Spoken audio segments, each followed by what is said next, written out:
Live divine பயில்வதற்காக நம் அனைவரையும் இந்த இணையதளத்தின் மூலம் ஒருங்கிணைத்து இந்த நல்ல வாய்ப்பினை நமக்கு அருளியுள்ள பகவானுக்கும் ஸ்ரீ அன்னைக்கும் நமது நன்றியையும் வணக்கத்தையும் அவர்களது பொற்பாதங்களில் சமர்ப்பிப்போம்.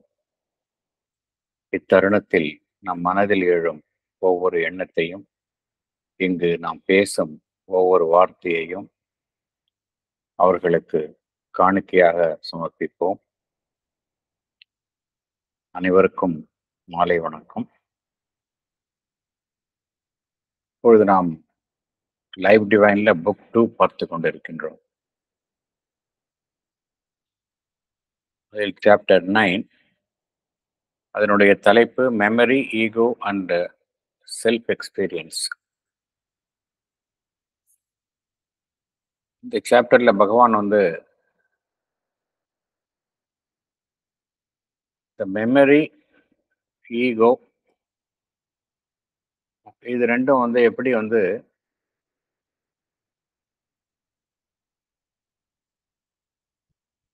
இந்த மென்டல் கான்சியஸ்னஸ்ல ஒரு கருவிகளாக செயல்படுகின்றன.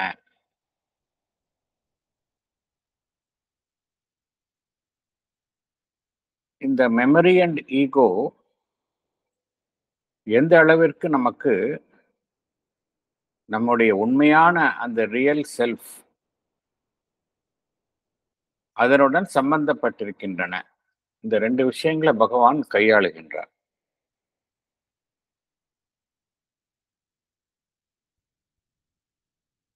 ஒரு மேம்போக்காக பார்க்க போனால் மெமரி என்பதுதான் ஒரு மனிதனுடைய பர்சனாலிட்டி.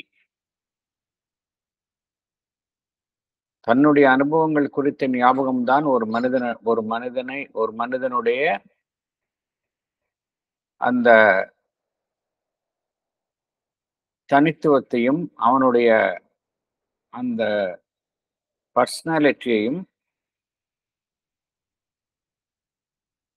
அதுதான் தீர்மானிக்கின்றது என்று நாம் நினைக்கின்றோம்.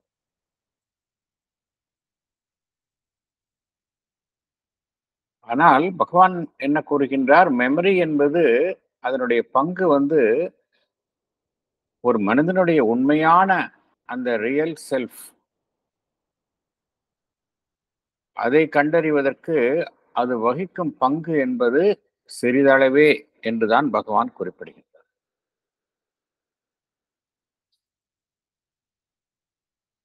பகவான் 3 விதமான நிலைகளை குறிப்பிடுகின்றார். போன செஷன்ல நம்ம பேராகிராஃப் 12 and 13 பார்த்தோம். அதுல 3 விதமான நிலைகளை பகவான் குறிப்பிடுகின்றார். எப்படி என்றால்,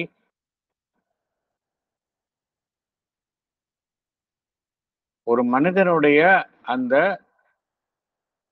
ஆளுமை, பர்சனாலிட்டி, அதில் ஒரு இடைவெளி இல்லாத தொடர்ச்சியான ஒரு பர்சனாலிட்டி.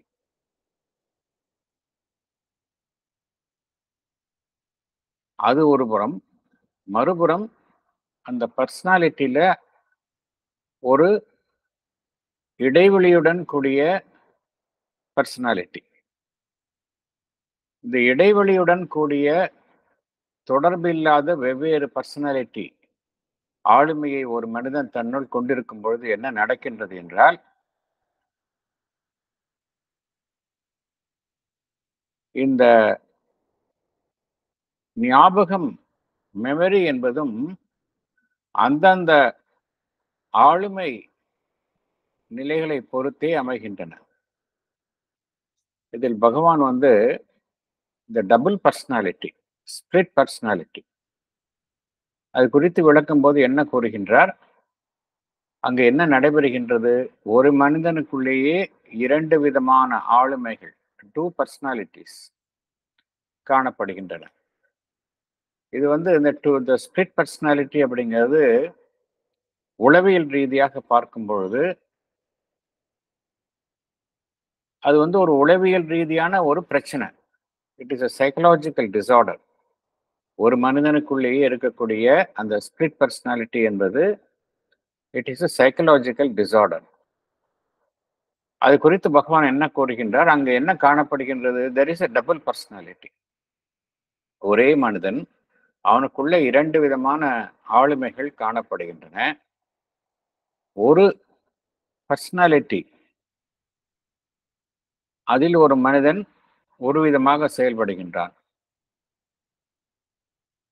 நல்ல பண்புள்ளவனாகவும் இனிமையானவனாகவும் செயல்படுகின்றான். அவனுக்குள்ளேயே இன்னொரு பர்சனாலிட்டி இருக்கின்றது, அவனுடைய மறுபுறம் இருக்கின்றது. அதில் அதே மனிதன் கொடூரமாகவும் ஒரு பண்பற்றவனாகவும் செயல்படுகின்றான்.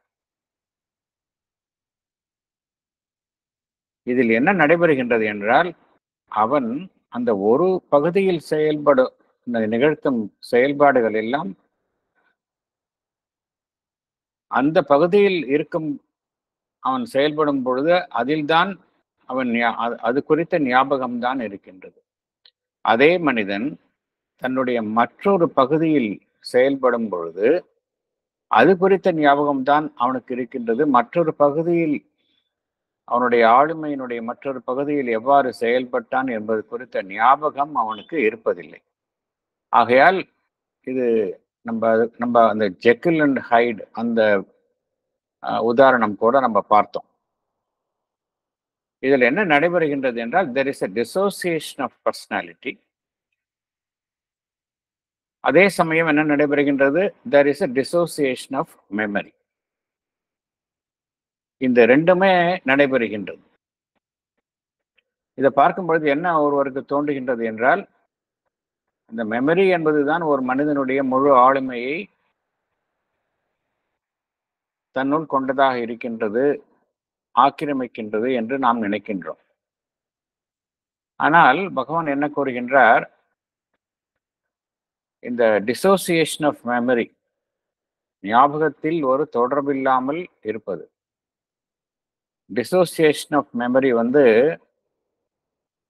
அந்த ஆளுமையில் தொடர்பின்மை இல்லாவிட்டாலும் கூட அந்த டிசோசியேஷன் ஆஃப் மெமரி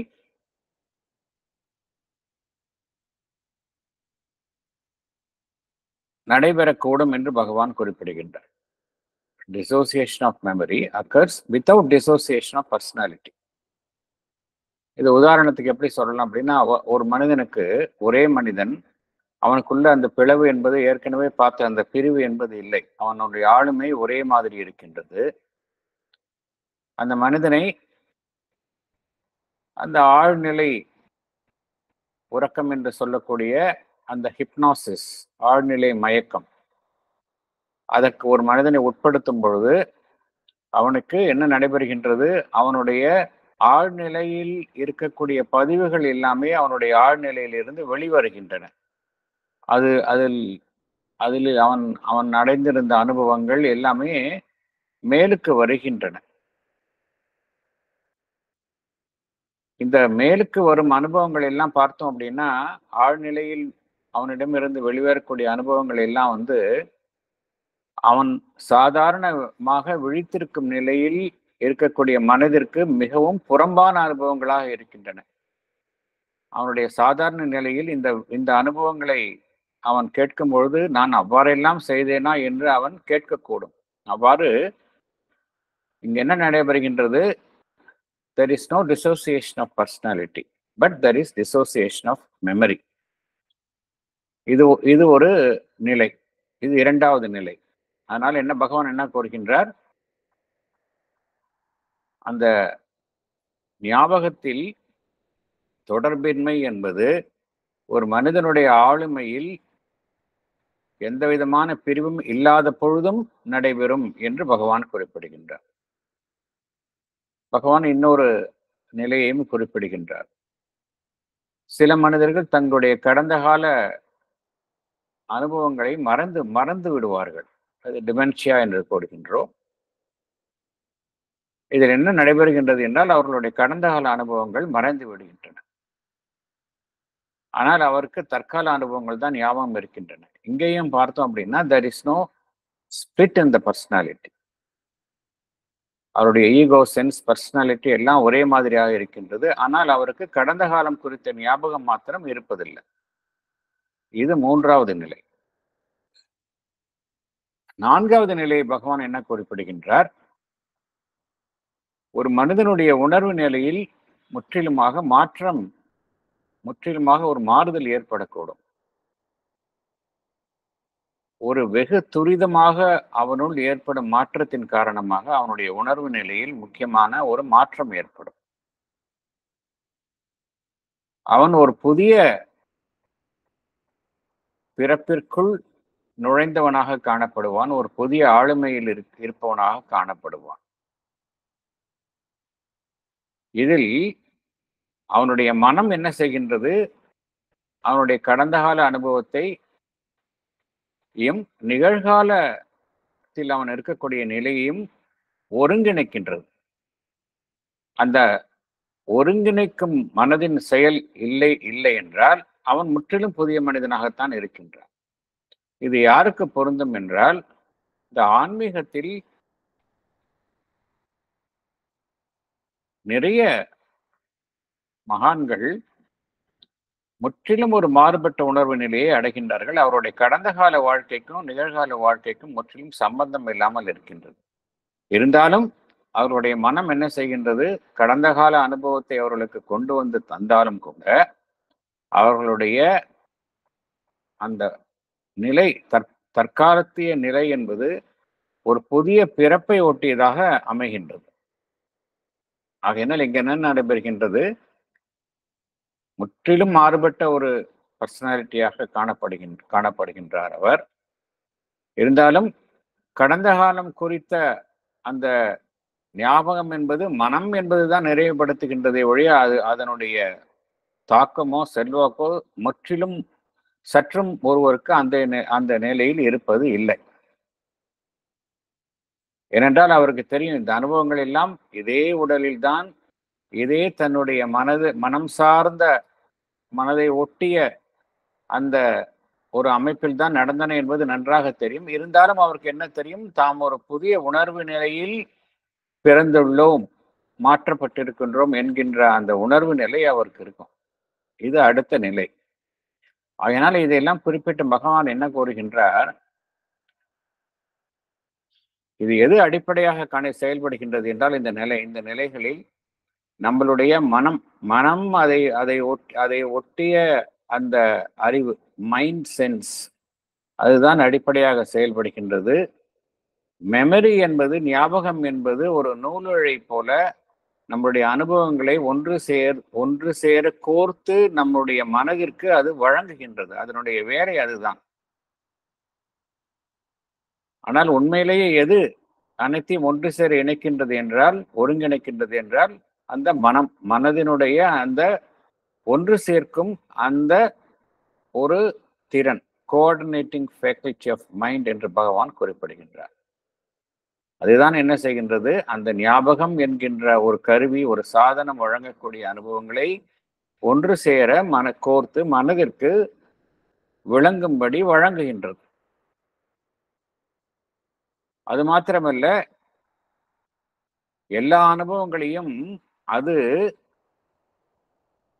அந்த நான் என்கின்ற ஒவ்வொரு மனிதனுக்குள்ளும் இருக்கக்கூடிய அந்த நான் என்கின்ற அந்த ஒரு அம்சத்துடன் அனைத்தையும் இணைக்கின்றது. கடந்த காலத்தில் நான் அவ்வாறு இருந்தேன், நிகழ்காலத்தில் நான் அவ்வாறு இருக்கின்றேன், எதிர்காலத்தில் இவ்வாறு இருப்பேன் என்றெல்லாம் அந்த நான் என்கின்ற அமைப்புடன் நான் இந்த அனுபவங்களை எல்லாம் இணைத்துக் கொள்கின்றேன். ஆகையினால இந்த ஈகோ சென்ஸ் அப்படிங்கிறது தான் எல்லாவற்றையுமே என்னுடன் பொருத்தி பார்க்கின்றது. ஈகோ சென்ஸ் என்பது அப்படி மெமரி என்பது பார்த்தோம். மெமரி என்பது அனுபவங்களை ஒன்று சேர்த்து கோர்த்து மனதிற்கு வழங்கும் ஒரு சாதனம் தான். அதனுடைய ரோல் அதுதான். அதுக்கப்புறம் பகவான் எதை குறித்து குறிப்பிடுகின்றார் என்றால், இந்த ஈகோ சென்ஸ் என்பது நான் என்கின்ற அந்த உணர்வு நிலை. நான் என்கின்ற உணர்வு நிலை வந்து எதற்காக மனிதனுக்கு வழங்கப்பட்டது என்றால், பகவான் என்ன குறிப்பிடுகின்றார்? மனிதனுடைய பரிணாம வளர்ச்சியில ஆரம்ப காலகட்டமாக இருப்பது அந்த உணர்வற்ற நிலை என்பது இன்கான்ஷியன்ஸ். அதே போல முற்றிலும் எந்த விதமான ஒரு ஞானமும் இல்லாத நிலை, அதான் நெஷன்ஸ். அந்த நிலையிலிருந்து மனிதன் ஞானமுள்ள மனிதனாக, மனோமய மனிதனாக பரிணாம வளர்ச்சியில் மாறுதல் அடைகின்றான்.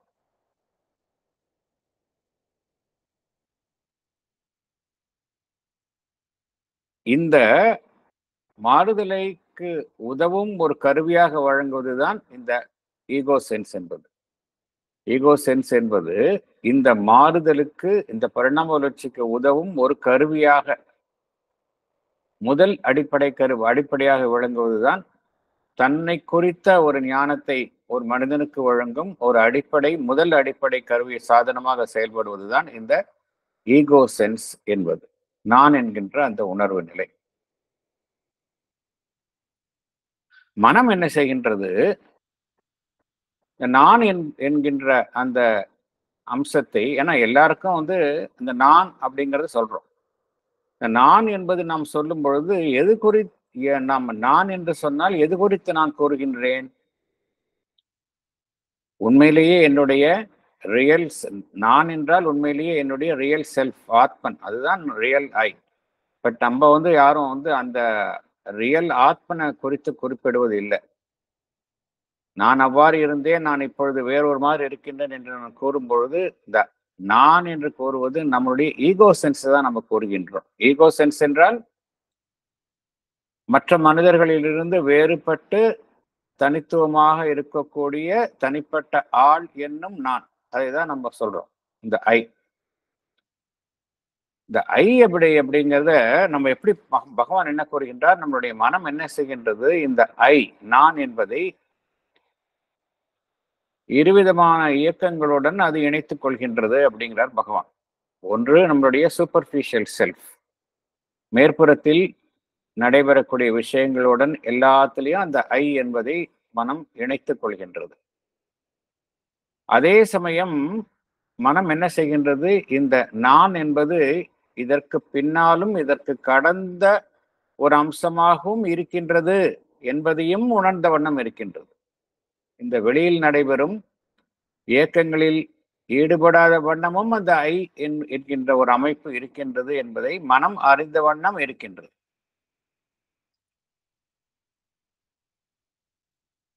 இதுல என்ன நடைபெறுகின்றது என்றால், மனிதனுடைய அந்த அறிவை சார்ந்த செயல்பாடு மேலோங்கி செயல்படும் பொழுது என்ன நடைபெறுகின்றது? இந்த நான் என்கின்ற அந்த அம்சத்தை நான் என்னுடைய புற இயக்கங்களில் மாத்திரம் நான் பொருத்திக் கொள்கின்றேன். அதில் ஏற்படும் அனுபவங்கள், அதனுடன் மாத்திரம் தான் பொருத்திக் கொள்கின்றேன். இதில் ஏற்படும் அனுபவங்கள் எல்லாம் எனக்கு தொடர்ந்து மாறுதலை சந்தித்த வண்ணம் இந்த அனுபவங்கள் எல்லாம் என்னுடைய புற இயல்பில், என்னுடைய மேற்புற அமைப்பில் நடந்த வண்ணம் இருந்து கொண்டே இருக்கின்றன. அந்த நிலையில் இருந்து கொண்டு நான் என்ன செய்கின்றேன்? இதுதான் உண்மை என்று நம்புகின்றேன். என்னுடைய மேற்புறத்தில் நடைபெறக்கூடிய விஷயங்கள் தான் உண்மை, இதை தாண்டி வேறு எதுவுமே இல்லை. அதாவது மேற்புறத்தில் நடைபெறும் விஷயங்களில் ஈடுபடாத, மாறுதலே அடையாத ஒரு அம்சம் என்னுள் இருக்கின்றது என்பதை நான் அறியாத வண்ணம் இருக்கின்றேன். அவ்வாறு ஒன்று இல்லை என்று நான் நினைக்கின்றேன். இது ஒரு புறம், ஒரு விதமான சிந்தனை. பகவான் என்ன கூறுகின்றார்? வேறொரு விதமான சிந்தனையும் இருக்கின்றது. என்ன என்றால், இதற்கு மாறாக நான் என்ன செய்கின்றேன்? என்னுடைய எல்லா அனுபவங்களையும் நான் என்னுடைய நேரடியான உணர்வு நிலையின் மூலம் என்னுள் சாஸ்வதமாக இருக்கின்ற ஒன்றினுடன் பொருத்திக் கொள்கின்றேன். என்னுள்ள இருக்கக்கூடிய சாஸ்வதமான அமைப்பு குறித்த என்னுடைய நேரடியான அனுபவம் இது ஒருவருக்கு அவ்வப்பொழுது கிட்டுகின்றது. என்னுள் ஏதோ ஒன்று இருக்கின்றது, அது மாறுதலை அடையாத ஒரு பொருளாக இருக்கின்றது. என்ன செய்கின்றேன்? நான் என்னுடைய எல்லா அனுபவங்களையும் நேரடியாக அதனுடன் இணைத்துக் கொள்கின்றேன். அது குறித்த உணர்வு நிலையை நான் எட்டியவுடன் என்ன செய்கின்றேன்? என்னுடைய மேற்புறத்தில் நடைபெறும் விஷயங்கள் எல்லாம் உண்மையற்றவை என்று அவைகளை நான் புறந்தள்ளுகின்றேன். இது ஒரு விதமான ஒரு நிகழ்வு. மேலும் நான் என்ன செய்கின்றேன், என்னுடைய மேற்புறத்தில் நடைபெறக்கூடிய விஷயங்கள் எல்லாம் உண்மையானவை அல்ல, எல்லாமே மாயத் தோற்றங்கள் என்று நம்புகின்றேன். ஆகக்கூடிய இந்த ரியல் உள்ள இருக்கக்கூடிய அந்த ரியல் பீயிங் அதற்கும் வெளியில் நடைபெறக்கூடிய அந்த சர்ஃபேஸ் செல்ஃப் பிகமிங் இதற்கும் இடையில ஒரு பிளவை நானே ஏற்படுத்துகின்றேன். இதுதான் உண்மை. ஒன்று அதை மேற்புறத்தில் இருக்கக்கூடிய நிகழ்வுகள் உண்மை என்று ஏற்றுக்கொண்டு என்னுடைய ரியல் செல்ஃப் அதில் இருக்கக்கூடிய அனுபவங்கள் உண்மை அல்ல என்று அதை விளக்குகின்றேன். அல்லது அதில் என்னுடைய அனுபவங்களை நான் நிறுத்தி கொண்டு மேற்புறத்தில் நடக்கக்கூடிய அனுபவங்களை நான் ஏற்றுக்கொள்ள மறுக்கின்றேன். இதெல்லாம் எதனால் நடைபெறுகின்றது என்றால், என்னுடைய அந்த நான் என்கின்ற என்னுடைய புரிதல் குறித்த அந்த ஞானம் என்பது எனக்கு முழுமையாக இல்லாததனால் இத்தகைய பிரிவினையான போக்குகள் ஒரு மனிதனுள் நடைபெறுகின்றன என்று பகவான் குறிப்பிடுகின்றார். இதுதான் நம்ம லாஸ்ட் செஷன்ல பேராகிராஃப் 12 and 13 பார்த்தோம்.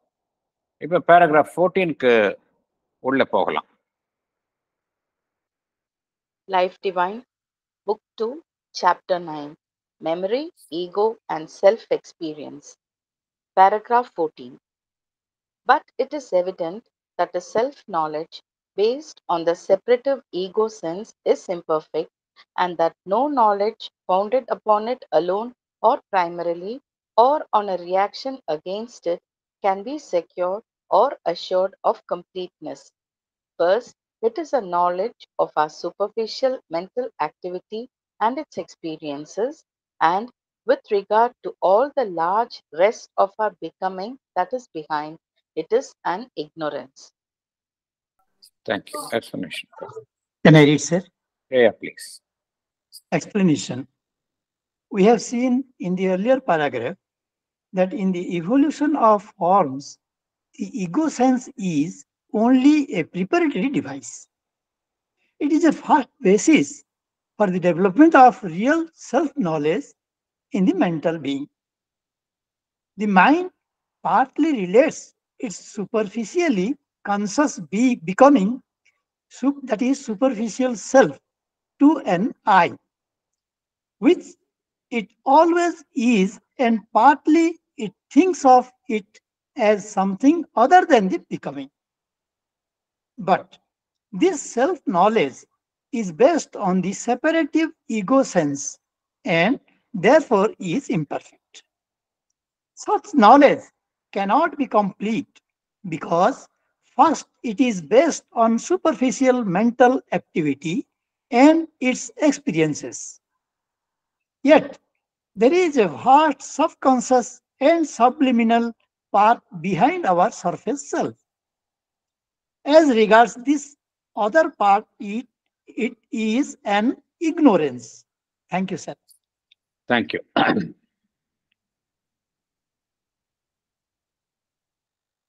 இந்த நம்ம பார்த்தோம், இந்த ஈகோ சென்ஸ் தான் நம்மளுடைய அனுபவங்கள் அனைத்தையுமே நமக்கு அதன் அடிப்படையில் தான் எல்லா அனுபவங்களையும் நாம் புரிந்து கொள்கின்றோம் அப்படிங்கிறத பார்த்தோம். பகவான் போன செஷன்ல என்ன பார்த்தோம் அப்படின்னா, மெமரி என்பது ஒரு சாதனமாக செயல்படுகின்றது அப்படிங்கிறத பார்த்தோம். பட் அது அனுபவங்களை தொகுத்து கோர்வையாக வழங்கும் ஒரு இழை போலதான் செயல்படுகின்றது. அதன் மூலமாக நம்மளுடைய ஒருங்கிணைக்கும் மனம் செயல்பட்டு அதிலிருந்து ஒரு அனுபவத்தை பெற்றுக்கொள்கின்றது அப்படிங்கிறத பார்த்தோம். அடுத்தது நாம் பார்த்தது ஈகோ சென்ஸ். ஒரு மனிதனுக்குள் இருக்கக்கூடிய அந்த ஈகோ சென்ஸ். ஈகோ சென்ஸும் பார்த்தோம் அப்படின்னா, உண்மையிலேயே ஒரு மனிதன் தான் யார் என்பதை அறிந்து கொள்வதற்கு அது உதவுகின்றதா என்றால் இல்லை. என்ன காரணம் அப்படின்னா, இந்த ஈகோ சென்ஸ் அப்படிங்கிறது மனிதனுடைய பரிணாம வளர்ச்சியில உணர்வற்ற நிலையிலிருந்து ஒரு உணர்வுள்ள தனித்துவமிக்க மனிதனாக அவன் மாறுவதற்கு அந்த ஈகோ சென்ஸ் என்பது உதவி புரிகின்றது. ஒரு காலகட்டத்தில் அதனுடைய தேவை வந்து அவசியமாக இருக்கின்றது. ஒரு காலகட்டத்திற்கு பின்னால பார்த்தோம் அப்படின்னா அது வந்து அதனுடைய தேவை வந்து அவசியம் இல்லாமல் போய்விடுகின்றது. அதனால் தான் பகவான் என்ன கூறுகின்றார் என்றால், ego was the helper, ego is the bar என்று கூறுகின்றார். ஒரு இந்த ஈகோ சென்ஸ் அப்படிங்கிறது தான் நான் அப்படிங்கிறத நம்ம புரிஞ்சுக்கிறோம். இப்போ நான் சாதாரண மனிதர்களை எடுத்துக்கொண்டால் majority of the human beings நான் என்றவர்களே நான் என்று அவர்கள் குறிப்பிடுவது தன்னுடைய ஈகோ சென்ஸை தான் குறிப்பிடுகின்றார்கள். Majority, unless he is a spiritually realised person, நான் என்று கூறுவது அவருடைய ஈகோ சென்ஸ் தான். அதுதான் உண்மையான நான் என்று நினைத்து கொண்டு இருக்கின்றார்கள். ஆனால் இதன் அடிப்படையில் ஒரு மனிதன் அடையக்கூடிய அந்த ஞானம் என்பது முழுமையான ஞானமாக இருக்காது என்று பகவான் குறிப்பிடுகின்றார். என்ன காரணம் என்றால், என்னுடைய அனுபவங்களை, என்னுடைய ஞானத்தை நான் எதன் அடிப்படையில் அமைக்கின்றேன் என்றால், என்னுடைய மேற்புற மனம் சார்ந்த நடவடிக்கைகளின் மூலமாக நான் அடையும் அனுபவங்களின் அடிப்படையில் தான் என்னுடைய அது குறித்த ஞானத்தை நான் அமைக்கின்றேன். ஸோ எது எனக்கு பேசிஸாக இருக்கு அப்படின்னா, என்னுடைய சூப்பர்ஃபிஷியல் மென்டல் ஆக்டிவிட்டி, அதன் மூலமாக அடையக்கூடிய அனுபவங்கள், இதை பேஸ் பண்ணி தான் நான் வந்து ஒரு என்னுடைய அது குறித்த அந்த நாலேஜ் அதை நான் அமைக்கின்றேன். ஸோ எதில் ரெஸ்ட்ரிக்ட் ஆகிடுது? இது மெஜாரிட்டி ஆஃப் த பர்சன்ஸுக்கு பொருந்தும். நாம் எல்லோருக்குமே இது பொருந்தும். அன்லெஸ் ஹீஸ் அ உணர்வு நிலையில் உயர்நிலையை எட்டியவர்களாக இருந்தால், எட்டியவர்களுக்கு மட்டுமே அந்த கம்ப்ளீட் நாலேஜ் இருக்கும். ஆவரேஜ் ஹியூமன் பீயிங் எடுத்துக்கொண்டோம் என்றால், மேற்புற உணர்வு நிலையில் மேற்புற அமைப்பில் தான் வாழ்கின்றோம். இந்த மேற்புற அமைப்பில் அடையக்கூடிய அனுபவங்களை வைத்துத்தான் எல்லாமே முடிவு செய்கின்றோம். நம்மளுடைய கடந்த கால அனுபவங்கள் எல்லா பதிவுகளும் மேற்புறத்தில் தான் நடைபெறுகின்றன. கடந்த காலம், நிகழ்காலம், எதிர்காலம் குறித்த நம்மளுடைய அனுமானங்கள் எல்லாம் பார்த்தோம் அப்படின்னா எல்லாமே சர்ஃபேஸ் லெவல்ல தான் இருக்கு. ஆனால் நாம் நன்றாக தெரியும், லைஃப் டிவைன்ல என்ன ஒரு கருத்தை பகவான் மீண்டும் மீண்டும் கூறுகின்றார் என்றால், நம்மளுடைய சர்ஃபேஸ் கான்சியஸ்னஸ் என்பது 1% தான். ஒரு மனிதனுடைய முழு ஹோல் பீயிங், முழு ஜீவனை எடுத்துக்கொண்டால் சர்ஃபேஸ் கான்சியஸ்னஸ் என்பது, அதாவது மேற்புற உணர்வு நிலை என்பது ரொம்ப சிறிதளவு தான். ஆனா அதைத்தான் அதுக்குள்ளதான் நாம் எல்லோருமே இருக்கின்றோம். ஆனால் நமக்கு கீழே வந்து ஒரு மிகப்பெரிய ஒரு அமைப்பு இருக்கின்றது. அது என்னவென்றால், ஒரு மனிதனுடைய உணர்வு நிலையில் இருக்கக்கூடிய அந்த அடித்தளம், சப்கான்சியஸ். அது மாத்திரமல்ல, சப்கான்சியஸ் என்பது ஒரு மனிதனுக்குள்ளேயே இருக்கக்கூடிய விஷயம், சப்கான்சியஸ் பிளேன். அது மாத்திரமல்ல, ஒரு மனிதனுடைய அந்த சப்லிமினல் பார்ட் என்று ஒன்று இருக்கின்றது. இந்த சப்லிமினல் பார்ட் என்பதை நாம் மீண்டும் மீண்டும் லைஃப் டிவைன்ல பார்க்கின்றோம். இந்த சப்லிமினல் பார்ட் அப்படிங்கிறது அதனுடைய ரேஞ்ச் பார்த்தோம் அப்படின்னா, அது என்னுடைய ஆழ் ஜீவனினுடைய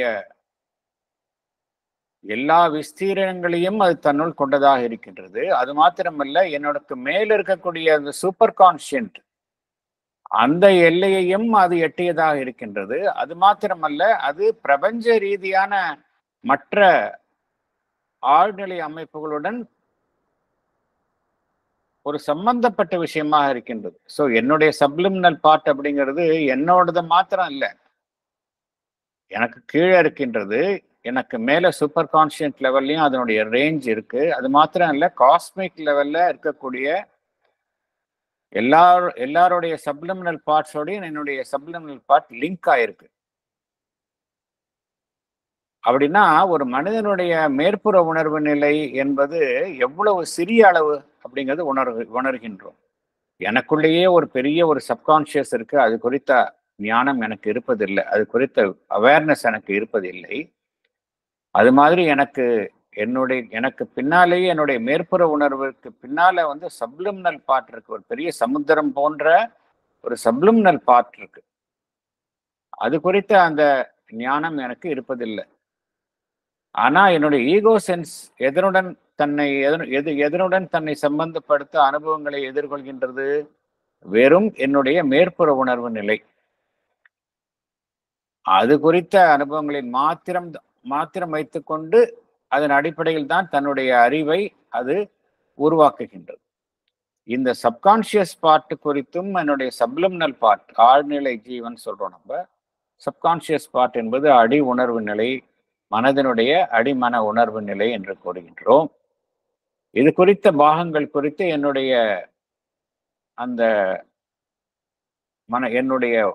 புரிதல் என்பது முற்றிலும் அறியாமையில் தான் இருக்கின்றேன் நான்.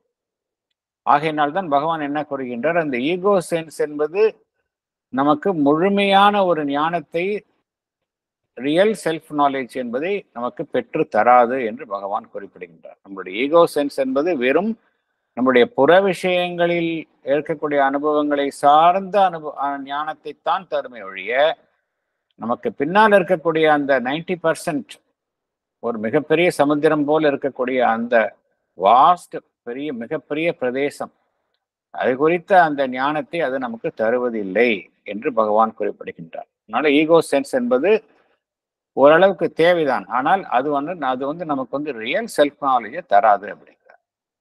அடுத்தது போகலாம். Secondly, it is a knowledge only of being and becoming as limited to the individual self and its experiences. All the rest of the world is to it not self, something, that is to say, which it does not realize as part of its own being, but as some outside existence presented to its separate consciousness. This happens because it has no direct conscious knowledge of this larger existence and nature, such as the individual has of his own being and becoming. Here too, there is a limited knowledge asserting itself in the midst of a vast ignorance. Thank you. படிக்கட்டுமாங்க sir? படிங்க madam.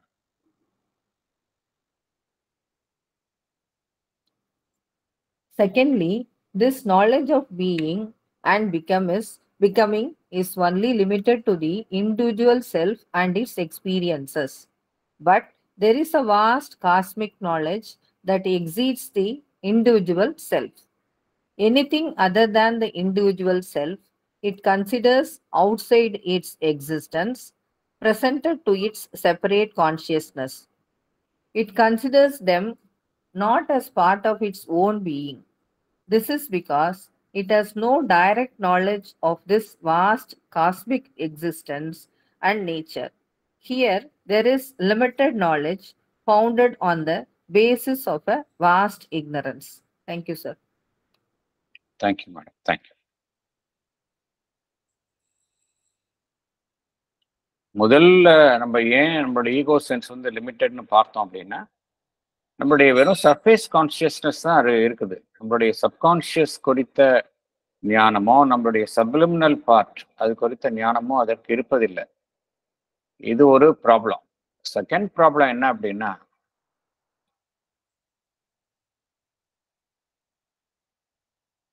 இந்த ego sense அதன் அடிப்படையில் எழுப்பப்படும் அது அடையக்கூடிய அந்த புரிதலோ ஞானமோ என்பது அந்த தனிப்பட்ட மனிதனை பொறுத்து மட்டுமே அமையக்கூடிய அனுபவங்களாக இருக்கின்றது.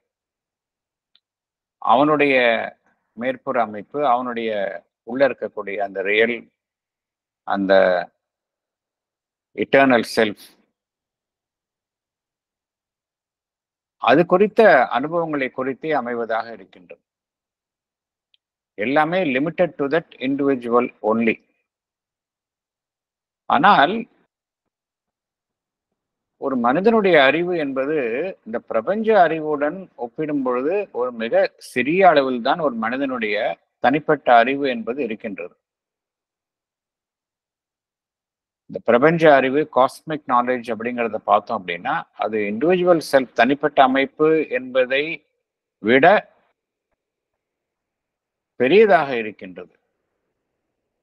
ஆனால் நம்மளுடைய இந்த ஈகோ சென்ஸ் வந்து நம்மளுடைய தனிப்பட்ட அமைப்பு குறித்து மட்டுமே, அது குறித்த அனுபவங்களில் மட்டுமே அது தங்கி விடுவதால் என்ன செய்கின்றது, அதற்கு புறம்பாக உள்ள விஷயங்கள் குறித்த அந்த அனுபவம் அதற்கு இருப்பது இல்லை. எல்லாமே தனக்கு வெளியில் நடப்பதாக அது எண்ணுகின்றது. உண்மையிலேயே பார்க்க போனால் ஒவ்வொரு மனிதனும் வந்து அந்த பிரபஞ்சத்தினுடைய ஒரு அங்கம்தான், தனித்தவன் அல்ல. மனிதன் என்பவன் இண்டிவிஜுவல் கான்சியஸ்னஸ் என்பது ஒரு மைக்ரோ காசம், காஸ்மிக் லெவல்ல இருக்கக்கூடியது மேக்ரோ காசம் என்று நாம் படித்துள்ளோம். ஆகையினால ஒவ்வொரு மனிதனும் எடுத்துக்கொண்டால் he is not really a separate individual. ஆனால் மனிதன் என்ன நினைக்கின்றான், தன்னுடைய ஈகோ சென்ஸ் மூலமாக நான் தனிப்பட்ட மனிதன் என்று நினைக்கின்றான். It is a wrong perception. எவையெல்லாம் தனக்கு புறம்பாக இருக்கின்றனவோ அது தனக்கு சம்பந்தம் பெறாத விஷயங்கள் என்று அவன் நினைக்கின்றான், தனக்கு வெளியில் இருப்பவை என்று நினைக்கின்றான். ஆகையினால்தான் அவனுக்கு அது குறித்த ஞானம் இருப்பதில்லை. He has no direct knowledge of the vast cosmic existence and nature என்று பகவான் குறிப்பிடுகின்றார். இங்கேயும் பார்த்தோம் அப்படின்னா ஒரு லிமிட்டட் நாலேஜ் தான் ஒரு மனிதனுக்கு அமைகின்றது. இந்த லிமிட்டட் நாலேஜ் என்பதும் எதன் அடிப்படையில் அமைகின்றது என்றால், அறியாமை என்கின்ற ஒரு மிகப்பெரிய அமைப்பின் நூல் தான் அந்த அவனுக்கு கிடைக்கக்கூடிய அந்த குறைந்த அளவு ஞானமும் அறியாமையில் அடிப்படையில் தான் எழுப்பப்படுகின்றது. ஸோ இது இரண்டாவது ஃபேக்டர். ஃபர்ஸ்ட் ஃபேக்டர் வந்து நம்முடைய சர்ஃபேஸ் லெவலில் இருக்கக்கூடிய நாலேஜ் தான், சப்கான்ஷியஸ் அண்ட் சப்லிமினல் இருக்கக்கூடிய நாலேஜை நம்ம இக்னோர் பண்ணிடுறோம். ரெண்டாவது, நமக்குள்ள இருக்கக்கூடிய விஷயத்தை, நம்மை பொறுத்த விஷயம், அது மாத்திரமே நாம் கவனம் செலுத்துகின்றோம். ஆனால் நாமும் அந்த பிரபஞ்ச அறிவினுடைய ஒரு அங்கம், அது குறித்த பிரபஞ்ச அறிவு நமக்கு இருப்பது இல்லை. இது இரண்டாவது ஒரு இக்னோரன்ஸ். அடுத்தது போகலாம். Thirdly, the true relation between the being and the becoming has not been worked out on the basis of perfect self-knowledge, but rather by the ignorance, by a partial knowledge. As a consequence, the mind in its impetus towards an ultimate knowledge attempts through the coordinating and dissociating will and reason on the basis of our present experience and possibilities to drive at a transient conclusion which cuts away one side of existence. Thank you. Explanation. Sir, படிக்கட்டுங்களா? Yes, madam. Our mind does not really know the true relation between our real self being and the superficial self becoming. It has been worked out rather by the ignorance, by a partial knowledge. Yet the mind has the urge to arrive at an ultimate knowledge. It tries to arrive at it through the coordinating and dissociating will and reason on the basis of our present experience and possibilities. It arrives at a decisive yet partial conclusion. Decisive. Thank you, sir. It arrives at a decisive yet partial conclusion which cuts away one side of existence. Thank you, sir. Thank you. இப்போ இந்த பகவான் கூறக்கூடிய இந்த problem தான் வந்து ஒன்றை மறுத்து மற்றொரு உண்மையை ஏற்றுக்கொள்ளும் இந்த மனதினுடைய நிலை தான் பகவான் குறிப்பிடுகின்றார். என்ன காரணத்தினால கான்ஃப்ளிக்டிங் பிலாசபிஸ்லாம் வந்தது அப்படின்னா, அல்டிமேட்டா கல்பிரிட் என்ன அப்படின்னா மைண்டு தான் கல்பிரிட்.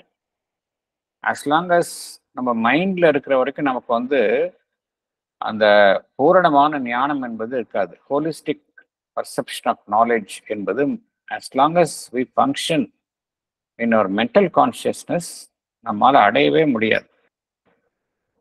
எப்பொழுது ஒருவருக்கு முழுமையான ஹோலிஸ்டிக் நாலேஜ் இருக்கும் அப்படின்னா, ஒன்லி நம்ம இந்த சுப்ராமெண்டல் கான்சியஸ்னஸ்ல பார்க்கும் பொழுதுதான் ஹோலிஸ்டிக் பர்செப்ஷன் ஆஃப் திங்ஸ் இருக்கும்.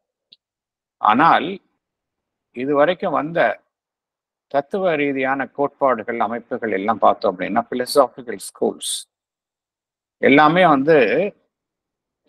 நோ டவுட் அவங்கெல்லாம் மிக உயர்ந்த நிலையில் இருக்கக்கூடிய ஞானிகளால், ஆச்சாரியார்களால் உருவாக்கப்பட்டது. இருந்தாலும் அவர்கள் இந்த விஷயங்களை கையாளும் பொழுது மனதினுடைய உச்சக்கட்ட நிலையில் தான் செயல்பட்டார்களே ஒழிய அதை தாண்டி அமைப்பின் மூலமாக செயல்படவில்லை. என்ன மனதினுடைய குறை என்னவென்று பகவான் குறிப்பிடுகின்றார். மனதிற்கு நம்முடைய ரியல் செல்ஃப், நம்முடைய அந்த ஆத்மன், அதற்கும் நம்முடைய புறத்தில் இருக்கக்கூடிய அந்த அமைப்புகள், சூப்பர்ஃபிஷியல் செல்ஃப், அதாவது dynamic part of our self, dynamic பார்ட்டுக்கும் ஸ்டேபிள் பார்ட், இதைத்தான் பகவான் பீயிங் அண்ட் பிகமிங் என்று கூறுகின்றார். பீயிங் என்பது ஸ்டேபிள் பார்ட். ஆனா அதே ஸ்டேபிள் பார்ட் தான் டைனமிக் பார்ட்டாகவும் செயல்படுது. இது ரெண்டும் ஆப்போசிஷன் கிடையாது. நம்மள வெளிப்புறத்தில் செயல்படக்கூடிய அமைப்பும் உள்ள இருக்கக்கூடிய நம்முடைய ரியல் செல்ஃபும் எதிரெதிரான அம்சங்கள் கிடையாது. இந்த பீயிங் தான் பிகமிங்கா வெளியில தன்னை வெளிப்படுத்திக் கொள்கின்றது.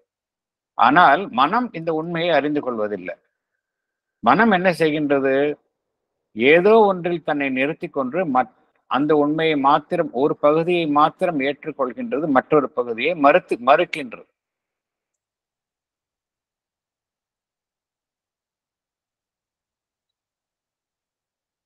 இது எதன் அடிப்படையில் செய்கின்றன என்றால், பகவான் என்ன கூறுகின்றார்? ஏனென்றால் மனம் மனதனுடைய செயல்பாடின் மூலமாக நாம் ஒரு அரைகுறையான ஞானத்தை தான் எட்டுகின்றோம். இருந்தாலும் மனம் எப்பொழுதுமே அந்த உண்மையை கண்டறிய வேண்டும், எது உண்மையான அந்த அறிவோ அதை கண்டறிய வேண்டும் என்கின்ற முயற்சியில் தொடர்ந்து ஈடுபட்டு கொண்டுதான் இருக்கின்றது. எது இறுதியான உண்மை, அதை அறிந்து கொள்ள வேண்டும் என்கின்ற முயற்சியில் தொடர்ந்து மனம் ஈடுபட்டு கொண்ட வண்ணம் தான் இருக்கின்றது. அவ்வாறு ஈடுபடும் பொழுது என்ன செய்கின்றது?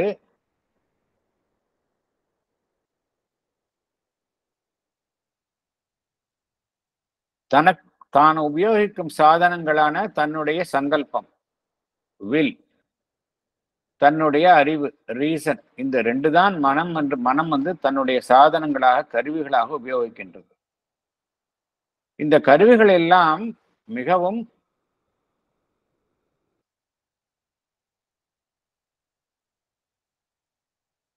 முழுமையாக செயல்படுகின்றனவா என்றால் இல்லை. பகவான் என்ன கூறுகின்றார்? ஒன்றுடன் ஒன்று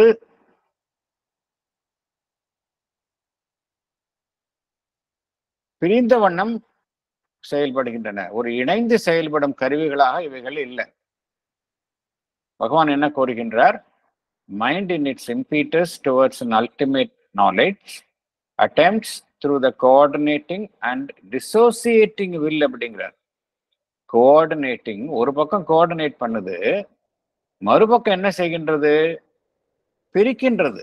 கோஆர்டினேஷனுக்கு ஆப்போசிட் டிசோசியேஷன் இல்லையா? through the coordinating and dissociating will and reason. இதுல ஒரு கான்ஃபிளிக்ட பார்க்கிறோம். மனதினுடைய செயல்பாட்டுல ஒரு கான்ஃபிளிக்ட பார்க்கிறோம்.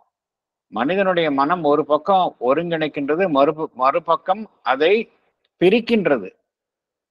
இவ்வாறுதான் மனிதனுடைய மனம் பிரிவுபட்ட நிலையில் செயல்படுகின்றது. Coordinating and dissociating will and reason. ஒன்றை இணைக்கின்றது, ஒன்றை பிரிக்கின்றது. நம்முடைய கடந்த காலத்தில் இருக்கக்கூடிய அனுபவங்கள், அதில் இருக்கக்கூடிய சாத்தியக்கூறுகள், இதை மாத்திரம் வைத்துக்கொண்டு ஒரு தீவிரமான முடிவுக்கு வருகின்றது. இதைத்தான் பகவான் எவ்வாறு விளக்குகின்றார்? ட்ரான்சியன்ட் கன்க்ளூஷன் அப்படிங்கிற ட்ரான்சியன்ட் கன்க்ளூஷன் என்ன அர்த்தம் அப்படின்னா, ஒரு ஷார்ப்பா இதுதான் அப்படிங்கிற ஒரு முடிவுக்கு வர்றது. அந்த முடிவுல என்ன இருக்கும் அப்படின்னா, ஒரு காம்ப்ரிஹென்சிவ்னஸ் இருக்காது, அனைத்தையும் தழுவிய ஒரு காம்ப்ரிஹென்சிவா இருக்காது.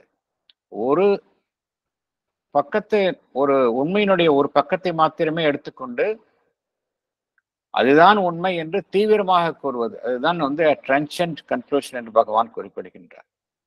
இதுல என்ன தவறு நடைபெறுகின்றது என்றால்,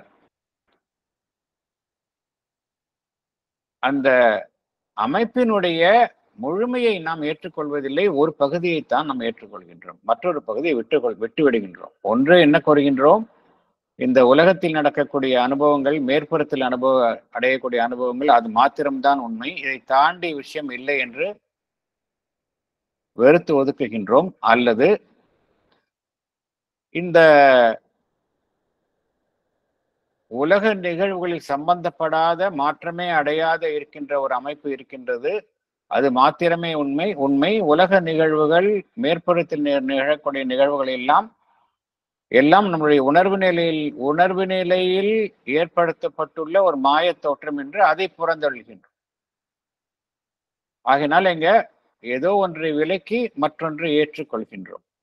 இது என்ன காரணத்தினால ஏற்படுகின்றது என்றால், நம்முடைய மனதினுடைய செயல்பாட்டில் ஒரு பிரிவினையின் அடிப்படையில் செயல்படுவதனால நம்மளுக்கு அந்த அந்த உண்மையிலேயே நமக்கு உள்ளே இருக்கக்கூடிய அந்த மாற்றமே அடையாத அந்த செல்ஃப், அதற்கும் மாற்றத்தில் ஈடுபடக்கூடிய அந்த புறத்தில் இருக்கக்கூடிய அந்த பகுதிக்கும் இடையில இருக்கக்கூடிய உண்மையான அறிவை நாம் புரிந்து கொள்ள முடிவதில்லை. அதெல்லாம் என்ன செய்கின்றோம், ஆன்மன், அந்த செல்ஃப் அது மாத்திரம்தான் உண்மை, என்னுடைய புறத்தில் நடக்கக்கூடிய விஷயங்கள் எல்லாம் மாயை என்று விளக்குகின்றோம்.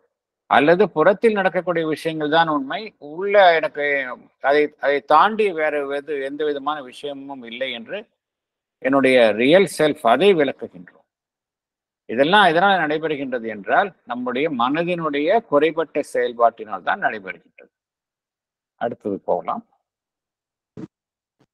All that has been established is that the mental being can on one side absorb himself in direct self-consciousness to the apparent exclusion of all becoming, and can on the other side absorb himself in the becoming to the apparent exclusion of all stable self-consciousness. Both sides of the mind, separating as antagonists, condemn what they reject as unreal or else as only a play of the conscious mind. To one or the other, either the divine, the self, or the world is only relatively real so long as the mind persists in creating them. The world an effective dream of self, or God and self a mental construction or an effective hallucination. Thank you. Explanation. Padikit Master? Yes, madam. Either the mental being on one side absorbs himself in direct self-consciousness, excluding the outer self, that is becoming, or absorbs himself in the becoming, external self, excluding the stable consciousness, being. The mind divides itself into two opposite parts. Both the parts condemn what they reject as unreal or a trick of our conscious mind. To one part or the other, either the divine is real or the world is real, so long as the mind persists in creating them, or as either the God is a mental construction, a hallucination, or the world is an unreal dream. Thank you, sir. Thank you. இதுதான் இந்த traditional approach, யோகாவில் இருக்கக்கூடிய traditional அப்ரோச்சில் இந்த தவறு தான் நிகழ்ந்தது. வெறும் உள்ள இருக்கக்கூடிய நம்மளுடைய டிவைன், அதை மாத்திரம் the divine, the real self, அது குறித்த அந்த அனுபவத்தை மாத்திரம் அடைந்துவிட்டு நம்முடைய புறத்தில் இருக்கக்கூடிய அனுபவங்களை எல்லாம் நாம் விளக்குவது, அல்லது புறத்தில் நடக்கக்கூடிய அனுபவங்களை மாத்திரம் உண்மை என்று ஏற்றுக்கொண்டு நம்மளுடைய ரியல் செல்ஃப், உண்மையான ஆன்மன், அது குறித்த அனுபவங்கள் அதையெல்லாம் உண்மை என்று ஏற்றுக்கொள்ள மறுப்பது. இதுல என்ன நடைபெறுகின்றது என்றால், நம்மளுடைய மைண்ட்ல வந்து தெர் இஸ் எ டிவிஷன். மனம் தன்னை இரு பகுதிகளாக பிரித்துக் கொள்கின்றது. ஒரு பகுதி ஒரு அனுபவத்தை பெறுகின்றது, மற்றொரு பகுதி வேறொரு அனுபவத்தை அடைகின்றது. ஒரு பகுதி மற்றொரு பகுதி அடையக்கூடிய அனுபவத்தை ஏற்றுக்கொள்ள மறுக்கின்றது. தான் அடைந்த அனுபவம் தான் உண்மை என்றும், மற்றொரு பகுதி அடைந்த அனுபவம் உண்மை அல்ல என்றும் மறுக்கின்றது. இதனால என்ன நடைபெறுகின்றது என்றால், ஒன்று இந்த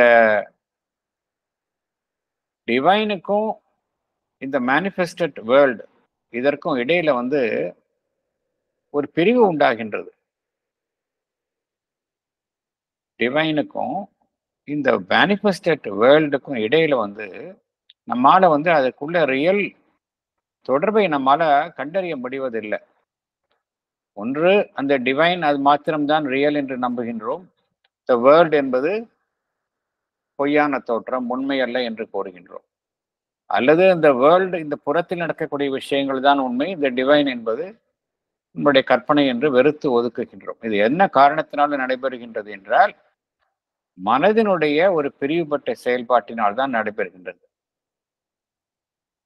அதனால் தான் பகவான் என்ன கூறுகின்றார், as long as we live in the mental consciousness, நம்மால வந்து இந்த இதற்கு இடையில உள்ள அந்த தொடர்பை நம்மால ஏற்படுத்திக் கொள்ள முடியாது. அதனாலதான் இந்த நம்மளுடைய பூரண யோகத்துல வந்து வெளியில ஒரு இந்த 2 விதமான நிலைகளிலும் நாம் செயல்பட வேணும். ஒன்று realising the real self within, அதே சமயம் அதே அனுபவத்தின் மூலமாக நம்முடைய புறத்தில் இருக்கக்கூடிய அனைத்து அனுபவங்களையும் அதனுடன் இணைத்து செயல்பட வேண்டும். There should not be any division between நம்மளுடைய சர்ஃபேஸ் ஆக்டிவிட்டிக்கும் உள்ள இருக்கக்கூடிய அந்த ரியல் செல்ஃபுக்கும் இடையில எந்த விதமான பிரிவும் இல்லாம செயல்படுவது தான் இந்த இன்டெக்ரல் யோகால நம்ம பூரண யோகத்துல வந்து நம்ம எதையும் விளக்குவது இல்லை. நம்மளுடைய ஆழ்நிலையில் அடையக்கூடிய அனுபவங்கள் தான் உண்மையான அனுபவங்கள், புறத்தில் அடையக்கூடிய அனுபவங்கள் பொய்யான அனுபவங்கள் என்று நாம் விளக்குவது இல்லை. நாம் என்ன செய்கின்றோம், நம்மளுடைய அகத்தில் அடையக்கூடிய அனுபவங்களின் மூலமாக புறத்தில் அடையக்கூடிய அனுபவங்களை நாம் அதன் மூலமாகத்தான் அணுகுகின்றோம். அவ்வாறு அணுகும் பொழுது அந்த பிரிவு என்பது இங்கு ஏற்படாமல் போகின்றது. ஆனால் பாரம்பரிய யோகத்துல அப்படி இல்லை. பாரம்பரிய யோகத்துல அவர்கள் once they realise the self, they detach themselves from the ordinary worldly உலகானுபவங்களிலிருந்து தன்னை விலக்கிக் கொள்கின்றனர். இது என்ன காரணம் அப்படின்னா, அந்த மைண்ட் வந்து அந்த டிவைனுக்கும் அதனுடைய மேனிஃபெஸ்டேஷனுக்கும் மேனிஃபெஸ்டட் வேர்ல்டுக்கும் இடையில் உள்ள அந்த இணைப்பு, த லிங்க், அதை வந்து புரிந்து கொள்ளாமல் இருப்பதுதான். ஸ்ரீ அரபிந்தோ தான் வந்து பார்த்தோம் அப்படின்னா அந்த link, there is a super mind which connects the Satchidananda and the manifested world. ஒருபுறம் சச்சிதானந்தம் இருக்கின்றது, சச்சிதானந்தா, மறுபுறம் அதனுடைய வெளிப்பாடு இருக்கின்றது, மைண்ட், லைஃப் அண்ட் மேட்டர் இருக்கின்றது. பண்டைய யோகத்தில் என்ன செய்தார்கள் என்றால், இது ரெண்டும் வெவ்வேறான அம்சங்கள் என்று கூறினார்கள். பகவான் ஒன்றுதான் கூறினார், இல்லை, இதற்கும் இடையில் இணைப்பாக செயல்படும் ஒரு அமைப்பு இருக்கின்றது, அதுதான் அதிமனம், சூப்பர் மைண்ட். அப்படி பார்த்தோம் அப்படின்னா எல்லாமே சச்சிதானந்தம் தான், எதிலும் பிரிவு என்பது இல்லை என்று பகவான் கூறினார். இதே கருத்தை தான் இங்க கூறப்படுகின்றது. மென்டல் மைண்ட் இருக்கிற வரைக்கும் நம்ம என்ன செய்கின்றோம், உண்மையினுடைய ஒரு பகுதியை மாத்திரம் ஏற்றுக்கொண்டு மற்றொரு பகுதியை மறுக்கின்றோம். ஏற்றுக்கொள்ளுதல், மறுத்தல் அப்படிங்கிற ஒரு செயல்பாடு தொடர்ந்து நடைபெறுகின்றது. அனைத்தையும் தழுவி ஏற்றுக்கொள்ளுதல் என்பதற்கு பதிலாக ஒன்றை ஏற்றுக்கொண்டு மற்றொன்றை மறுத்தல் என்கின்ற செயல்பாடு இங்கு நடைபெறுகின்றது. அடுத்தது பார்க்கலாம். The true relation has not been seized because these two sides of existence must always appear discordant and unreconciled to our intelligence so long as there is only a partial knowledge. An integral knowledge is the aim of the conscious evolution. A clean cut of the consciousness sharing apart one side and leaving the other cannot be the whole truth of self and things. For if some immobile self were all, there could be no possibility of world existence. If mobile nature were all, there might be a cycle of universal becoming, but no spiritual foundation for the evolution of the conscient out of the inconscient, and for the persistent aspiration of our partial consciousness or ignorance to exceed itself and arrive at the whole conscious truth of its being and the integral conscious knowledge of all being. Thank you. Explanation. படிக்கவா sir? படிங்க madam.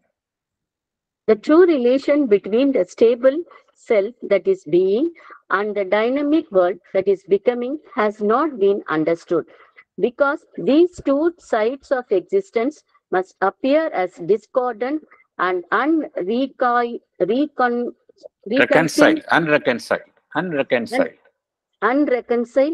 to our intelligence if we have partial knowledge.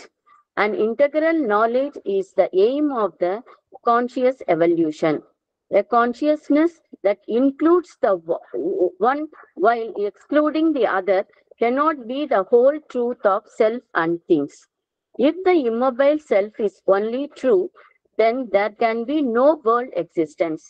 If the mobile nature, the dynamic world, is only true, then there can be only universal becoming without any spiritual basis. The evolution of the conscient out of the inconscient is based on a spiritual foundation. There is persistent aspiration of our partial consciousness or ignorance to exceed itself to arrive at the whole conscious truth of its being and integral conscious knowledge of all being. Thank you, sir. Thank you. இதுல பகவான் ஒரு அற்புதமான கருத்தை கூறுகின்றார். இதெல்லாம் நம்ம வேற எங்கேயும் பார்க்க முடியாது. வேற ட்ரெடிஷனல் ஸ்பிரிச்சுவல் லிட்ரேச்சர்ல இந்த கருத்துக்களை எல்லாம் பார்க்க முடியாது.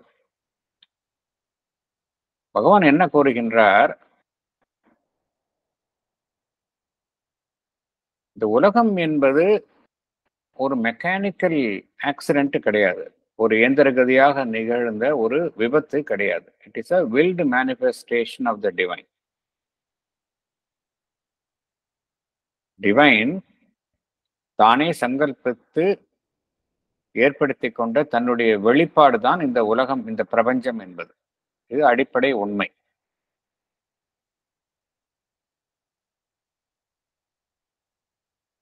இதுல என்ன நடைபெறுகின்றது? இந்த உலகம் அதனுடைய அடிப்படை நிலையில எதை பார்க்கின்றோம்? சட நிலையை பார்க்கின்றோம். மெட்டீரியல் கான்சியன்ஸ், மெட்டீரியல் லெவல்ல இன்கான்சியன்ஸை பார்க்கிறோம், மேட்டர் பார்க்கிறோம். அதுதான் ஆரம்ப நிலையாக இருக்கின்றது. மேட்டர்னாலே நம்ம எதை பார்க்கின்றோம்? அங்க உணர்வு நிலை காணப்படுவதில்லை. There is inconscience. ஆனால் அப்படியே இருந்து விடுகின்றதா என்றால் இல்லை. அந்த இன்கான்சியன்ஸ்ல இருந்து there is an evolution of consciousness.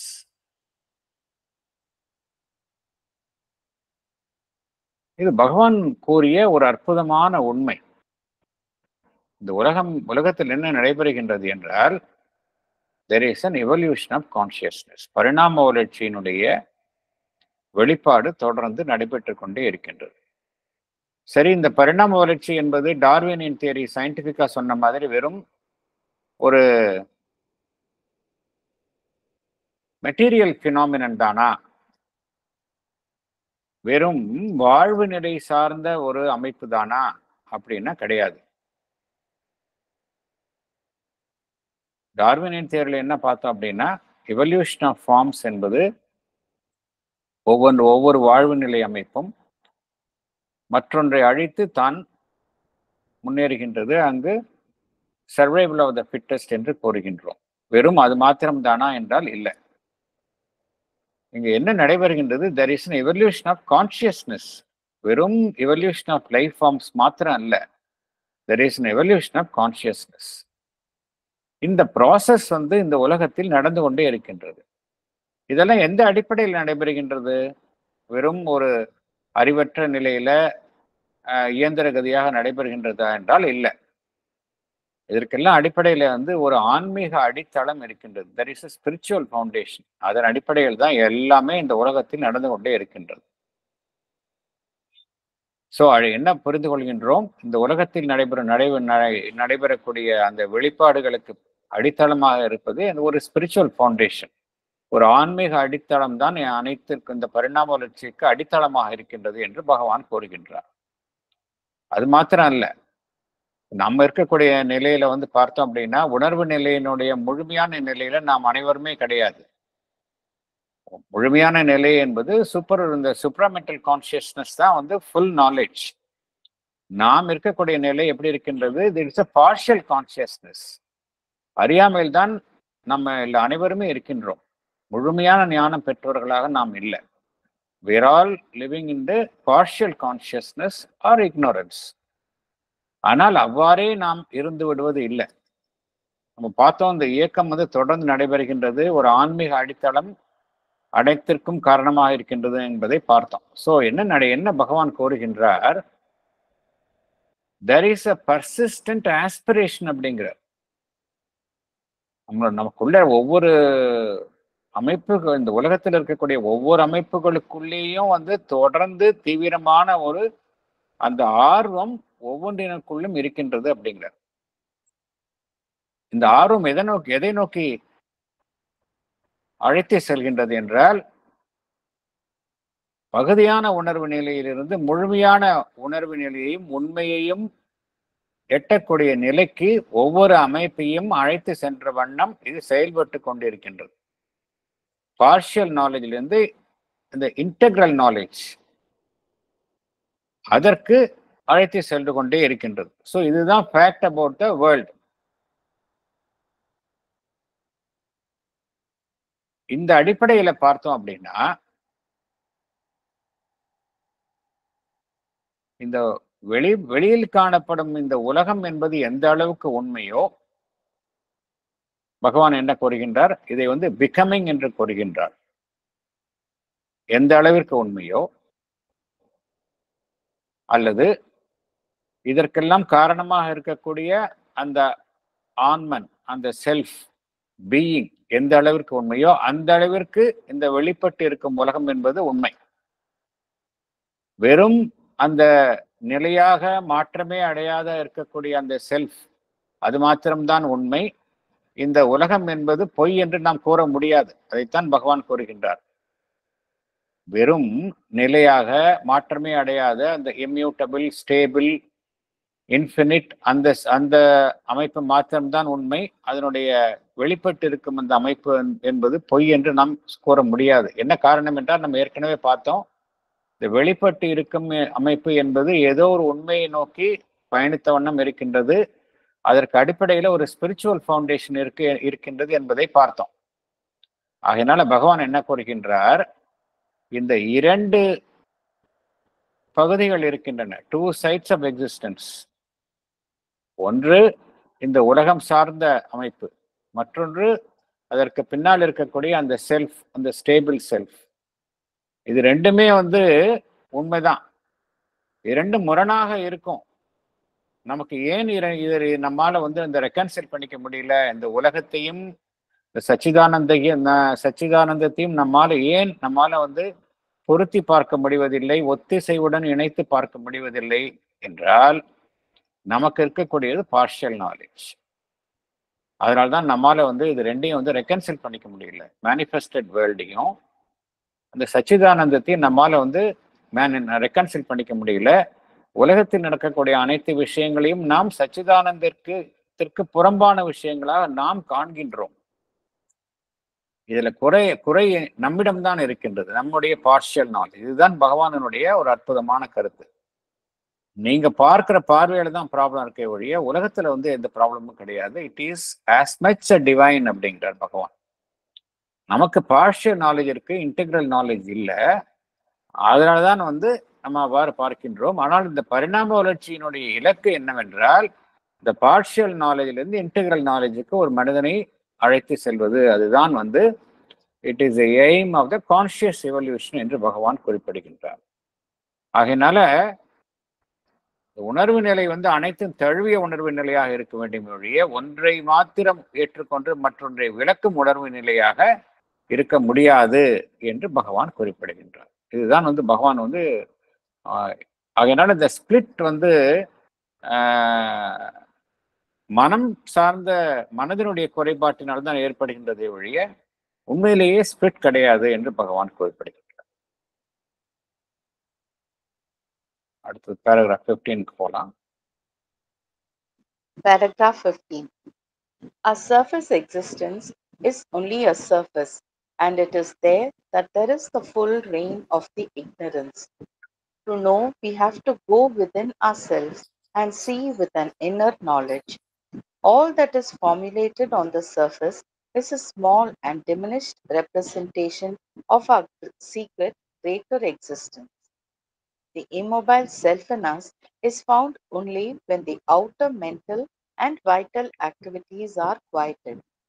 For since it is seated deep within and is represented on the surface only by the intuitive sense of self-existence and misrepresented by the mental, vital, physical ego sense, its truth has to be experienced in the mind's silence. But also the dynamic parts of our surface being are similarly diminished figures of greater things that are there in the depths of our secret nature. The surface memory itself is a fragmentary and ineffective action, pulling out details from an inner subliminal memory which receives and records all our world experience, receives and records even what the mind has not observed, understood, or noticed. Our surface imagination is a selection from a vaster, more creative and effective subliminal image building power of consciousness. Thank you. Explanation படி.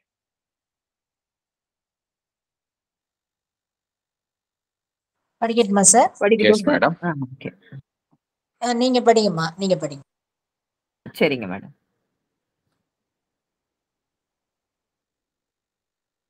Our surface existence is ruled by ignorance.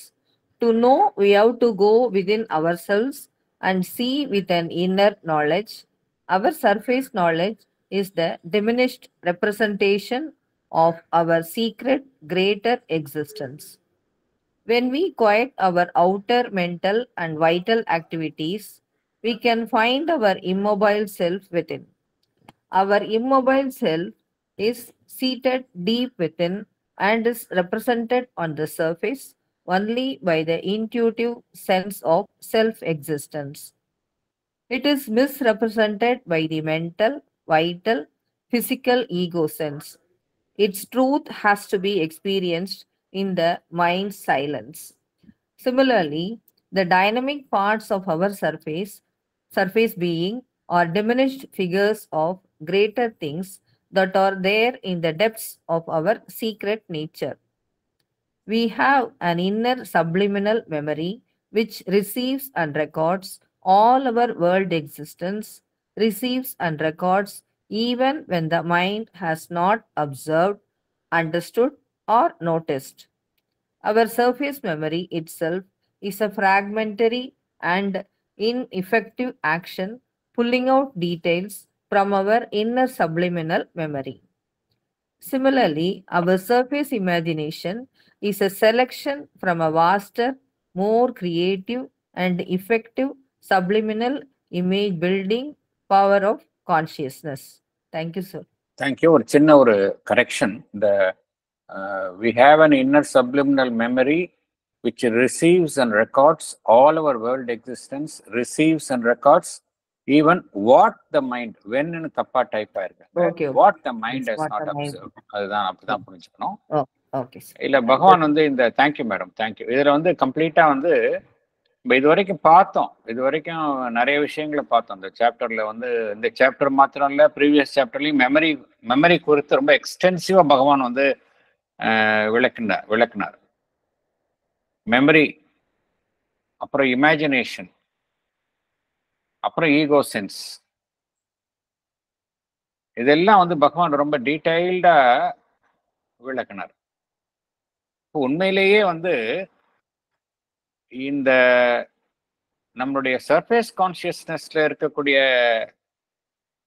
இவைகளினுடைய செயல்பாடுகள் வந்து எந்த அளவிற்கு வந்து ஒரு எல்லைக்குள் மாத்திரமே செயல்படுகின்றன, இதையும் தாண்டிய ஒரு வீச்சு, ஒரு ரேஞ்ச் இருக்கின்றது என்பதைத்தான் பகவான் இங்க ஹைலைட் பண்றார். நோ டவுட் ஒரு மனிதனுக்கு வந்து மெமரி அவசியம்தான், ஈகோ சென்ஸும் அவசியம்தான், கற்பனை என்பதும் அவசியம்தான். ஆனால் இவைகள் எல்லாம் வந்து மனிதனுடைய மேற்புற உணர்வு நிலையில் செயல்படும் பொழுது ஒரு குறுகிய எல்லைக்குள் தான் செயல்படுகின்றன அப்படிங்கிறார். இவைகளினுடைய உண்மையான வீச்சு பார்த்தோம், ரேஞ்ச் பார்த்தோம் அப்படின்னா இதையெல்லாம் தாண்டிய நிலையில் இருக்கின்றது. ஆனால் நமக்குள்ள வந்து ஒரு குறுகிய நிலையில் தான் செயல்படுகின்றது என்று குறிப்பிடுகின்றார். நம்முடைய மேற்புற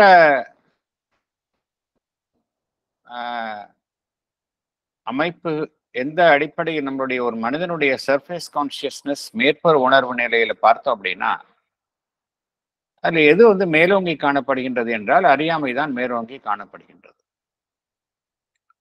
இது வந்து அடிப்படை உண்மை, பகவான் கூறக்கூடிய அடிப்படை உண்மை. ஆனால் பெரும்பாலான மனிதர்கள் வந்து we live on our surface consciousness. அதில் நாம் எதிர்வரக்கூடிய அனுபவங்களை வைத்துக்கொண்டு நாம் வந்து ஒரு முடிவுக்கு வருகின்றோம். பட் இது எல்லாமே இக்னோரன்ஸ் என்று பகவான் குறிப்பிடுகின்றார். உண்மையிலேயே ஒருவருக்கு உண்மையான நாலேஜ் வேணும் அப்படின்னா அவர் தனக்குள் செல்ல வேண்டும். அப்பொழுதுதான் வந்து அந்த இன்னர் நாலேஜ், புறத்தில் இருக்கக்கூடிய அந்த சர்ஃபேஸ் நாலேஜுக்கு பதிலாக அந்த இன்னர் நாலேஜ் கிடைக்கும் அப்படிங்கிறார். ஒரு மனிதனுடைய ஜீவன் என்பது ஒரு பறந்து விரிந்து ஆழமானது. ஒவ்வொரு மனிதனையும் எடுத்துக்கொண்டால் அவன் மேற்புறத்தில் காணப்படுவது என்பது வெறும் அலைகள் தான். ஒரு அலைகள் தான் வந்து அவனுடைய மேற்புற உணர்வு நிலையில் நடைபெறக்கூடிய செயல்பாடுகள். அந்த அலைகளுக்கு பின்னால் இருக்கக்கூடிய ஆழமான சமுத்திரம் தான் ஒரு மனிதனுடைய ரியல் எக்ஸிஸ்டன்ஸ். அது வந்து நமக்கு தெரிவதே இல்லை. நாம் unfortunately we live on our surface self, surface பீயிங்ல தான் நம்ம இருக்கிறோம். ஆனால் பகவான் என்ன கூறுகின்றார், நம்மளுடைய அந்த சர்ஃபேஸ் நாலேஜ் என்பது மிக குறைந்த வெளிப்பாடாக காணப்படுகின்றது. எதனுடைய குறைந்த வெளிப்பாடாக காணப்படுகின்றது என்றால் நமக்கு உள்ளே ஆழத்தில் இருக்கக்கூடிய மிகப்பெரிய ஒரு அமைப்பினுடைய ஒரு குறைந்த வெளிப்பாடாக காணப்படுவதுதான் நம்முடைய மேற்புறத்தில் இருக்கக்கூடிய நம்முடைய அறிவு, ஞானம் என்பது பகவான் குறிப்பிடுகின்றார். எவ்வாறு ஒருவர் தனக்குள்ளே செல்ல முடியும்? த லிவிங் வித்தின் அப்படிங்கிற ஒரு புக்கை நம்ம பார்த்திருக்கோம். எப்படி ஒருவர் தன்னுடைய அகத்தினுள் வாழ முடியும்? எப்படி என்றால் பகவான் என்ன கூறுகின்றார், ஒரு மனிதர் தன்னுடைய மனம் சார்ந்த இயக்கங்கள், பிராணமயத்தை சார்ந்த இயக்கங்களை ஒரு மனிதன் அந்த இயக்கங்களை அவன் ஒரு இயக்கமில்லாத நிலைக்கு, அந்த நிலைக்கு அவன் செல்ல வேண்டும். Yes, to quiet our mental and vital activities. அமைதியுற செய்ய வேண்டும். மனிதனுடைய மனதையும் பிராணமயத்தையும் அதனுடைய நடவடிக்கைகளை, செயல்பாடுகளை ஒரு மனிதன் அமைதியுற செய்ய வேண்டும். அப்பொழுதுதான் வந்து ஒரு மனிதன் தனக்குள்ள இருக்கக்கூடிய அந்த ரியல் செல்ஃப், அந்த இம்மொபைல் செல்ஃப், அதை கண்டறிய முடியும். சைக்கிக் பீயிங்கை எப்படி கண்டறிய முடியும் என்றால், ஒரு மனிதன் தன்னுடைய மனம், உடல் வாழ்வு அதனுடைய செயல்பாடுகளிலிருந்து தன்னை விலக்கி அல்லது அதனுடைய செயல்பாடுகளை அமைதிப்படுத்தி சலனமற்ற நிலைக்கு தள்ளி பின்பு அகத்தினுள் செல்லும் பொழுதுதான் ஒரு மனிதன் தன்னுடைய ரியல் செல்ஃப், சைக்கிக் பீயிங், அதை கண்டறிய முடியும். ஒவ்வொரு மனிதனுக்குள்ளுமே அந்த ரியல் செல்ஃப், அதாவது வெளிப்புற நடவடிக்கைகளில் இருந்து எந்த விதமான பாதிப்பும் அடையாத அந்த ரியல் செல்ஃப் ஒவ்வொரு மனிதனுக்குள்ளேயும் இருக்கின்றது. அது எப்படி ஆழமான அவனுடைய பகுதியில் இருக்கின்றது. It is seated deep within. அது மேற்புறத்தில் எவ்வாறு வெளிப்படுத்தப்படுகின்றது? அவ்வப்பொழுது அதில் ஒரு மனிதனுக்கு கிட்டும் உள்ளுணர்வின் மூலமாக வெளிப்படுத்தப்படுகின்றது. அது தன்னை வெளிப்படுத்தி கொள்ளாமல் இல்லை. ஒவ்வொரு மனிதனுக்கும் உள்ளேயும் அந்த ரியல் செல்ஃப், அந்த சைக்கிக் பீயிங் இருக்கின்றது. அது தன்னை அவ்வப்பொழுது வெளிப்படுத்திக் கொள்கின்றது. எவ்வாறு வெளிப்படுத்திக் கொள்கின்றது? அந்த இன்ட்யூட்டிவ் சென்ஸ் அதன் மூலமாகத்தான் வெளிப்படுத்திக் கொள்கின்றது. ஆனால் அவ்வாறு அதனுடைய குரல் ரொம்ப மெல்லியதாகத்தான் வெளியில கேட்கின்றது. அதனுடைய மெல்லிய குரல் ஒரு மனிதனுடைய மனம் சார்ந்த, பிராணமயம் சார்ந்த, அது எழுப்பும் ஆரவாரத்தில் அது கேட்பது இல்லை. அதனால்தான் பகவான் என்ன கூறுகின்றார்? It is misrepresented by the mental, vital and physical ego sense அப்படிங்கிறார். உள்ள இருக்கக்கூடிய அந்த சைக்கிக் பீயிங் தன்னுடைய அவ்வப்பொழுது தன்னுடைய பங்கை அளித்து கொண்டுதான் வருகின்றது. அதனுடைய குரலை நாம் ஏன் கேட்பது இல்லை என்றால், நம்முடைய mind, vital and physical ego sense அது என்ன செய்கின்றது? அதை உருத்தெரிந்து வெளிப்படுத்துகின்றது, மிஸ்ரெப்ரசன்ட் பண்றது. ஆகையினால் பகவான் என்ன கூறுகின்றார்? நமக்கு உள்ள இருக்கக்கூடிய அந்த சைக்கிக் பீயிங், இன்னர் செல்ஃப், அதனுடைய குரலை நாம் எந்த விதமான உருமாற்றமும் இல்லாமல் கேட்க வேண்டும் என்றால் we have to silence our mind. சாவித்திரியிலே படித்திருக்கின்றோம், in the mind's silence the transcendent acts and the hushed heart hears the unuttered word அப்படிங்கிற வார்த்தையை இதெல்லாம் பகவான் சாவித்திரியில எழுதிய வரிகள். அதனால நம்ம ட்ரூத்தை அடைய வேண்டும் என்றால் we have to silence our mind. அடுத்தது பகவான் கூறுகின்றார், நம்முடைய வெளிப்புறத்தில் இருக்கக்கூடிய செயல்படும் அமைப்புகள் எல்லாம் பார்த்தோம் அப்படின்னா, அவைகள் நமக்கு உள்ள இருக்கக்கூடிய ஒரு மிகப்பெரிய அமைப்புகளினுடைய ஒரு குறைவான வெளிப்பாடுகளாக காணப்படுபவைதான் மேற்புறத்தில் காணக்கூடிய அமைப்புகள் அப்படிங்கிறார். The dynamic parts of our surface being are diminished figures of greater things that are there in the depths of our secret nature என்று பகவான் குறிப்பிடுகின்றார். இது எப்படி அப்படின்னா, நம்ம ஏற்கனவே பார்த்தோம் இந்த கருத்தை நம்ம ப்ரீவியஸ் பேராகிராஃப்லையும் பார்த்தோம். ஒவ்வொரு மனிதனுக்குள்ள இருக்கக்கூடிய அந்த சப்கான்ஷியஸ் அண்ட் சப்லிமினல் பார்ட் அப்படிங்கிறது, அதாவது அடி உணர்வு, ஆழ் ஜீவன், அதுதான் அர்த்தம். அதுக்கு அடி உணர்வு தளம் அப்படிங்கிறது தான் சப்கான்ஷியஸ், ஆழ் ஜீவன் அப்படிங்கிறது தான் சப்லிமினல் பார்ட் அப்படிங்கிறது. இதுதான் ரியல் ஓஷன் போல நமக்குள்ள இருக்கு. மேற்புறத்தில் காணப்படுவது வெறும் அலைகள் தான். பகவான் என்ன கூறுகின்றார்? நம்முடைய அந்த சப்லிமினல் பார்ட், ஆழ் ஜீவன்ல இருக்கக்கூடிய அதுல இருக்கக்கூடிய அந்த ஞாபகம், சப்லிமினல் மெமரி அப்படிங்கிறார். அது என்ன செய்கின்றது? அதனுடைய விஸ்தீரணம் அகன்று பறந்து விரிந்தது. அது இந்த பிரபஞ்ச அமைப்புகளில் இருந்து தகவல்களை தொடர்ந்து பெற்றுக்கொண்டே இருக்கின்றது, பதிவு செய்து கொண்டே இருக்கின்றது. எதையெல்லாம் மனம் காண தவறுகின்றதோ, மனிதனுடைய மனம் எதை காண தவறுகின்றதோ, எதை புரிந்து கொள்ளவில்லையோ, அவை அனைத்தையுமே நம்முள் இருக்கக்கூடிய அந்த இன்னர் சப்லிமினல் மெமரி என்று பகவான் குறிப்பிடுகின்றார். அது பெற்றுக்கொள்கின்றது, இந்த பிரபஞ்சத்திலிருந்து பெற்றுக்கொள்கின்றது, அதை பதிவு செய்கின்றது. அப்படி பார்க்க போனா, நாம் அறிந்து வைத்துள்ள நம்முடைய மெமரி, சர்ஃபேஸ் மெமரி என்பது ஒரு சிறு பகுதி அப்படிங்கிறார். It's a fragmentary and ineffective action pulling out details from our inner subliminal memory. இந்த இன்னர் சப்லிமினல் மெமரி அப்படிங்கிறது தான் ஒரு பெரிய வாஸ்ட் ஸ்டோர் ஹவுஸ் மாதிரி செயல்படுது. அதுலேருந்து நம்மளுடைய சர்ஃபேஸ் மெமரி என்ன செய்கின்றது? துளி விஷயங்களை மாத்திரம்தான் வெளியில கொண்டு நமக்கு தருவிக்கின்றது. ஸோ நம்ம என்ன அறிந்து கொள்கின்றோம்? நம்மளுடைய புறத்தில் செயல்படும் மெமரி என்பது ஒரு குறுகிய அளவு செயல்படும் அமைப்பு தான் என்று புரிந்து கொள்கின்றோம். அடுத்தது பகவான் இமேஜினேஷனை பத்தி சொல்றார். நம்ம நினைத்துக் கொண்டிருக்கின்றோம் நம்முடைய மனம் சார்ந்த கற்பனை என்பது ஒரு அதன் மூலமாக எதையும் சாதிக்கலாம் அப்படிங்கிறோம். அது உண்மைதான். இருந்தாலும் பகவான் என்ன கூறுகின்றார், இதெல்லாம் வந்து சர்ஃபேஸ் லெவல் இருக்கிற வரைக்கும் அதனுடைய அதனுடைய இஃபெக்ட் அது வந்து அந்த அளவுக்கு எஃபெக்டிவா இருக்காது அப்படிங்கிறார். ஒரு மனிதனுடைய சர்ஃபேஸ் இமேஜினேஷன் வந்து முழுமையாக அவனுடைய அந்த கற்பனா சக்தியினுடைய வெளிப்பாடாக இருப்பதில்லை.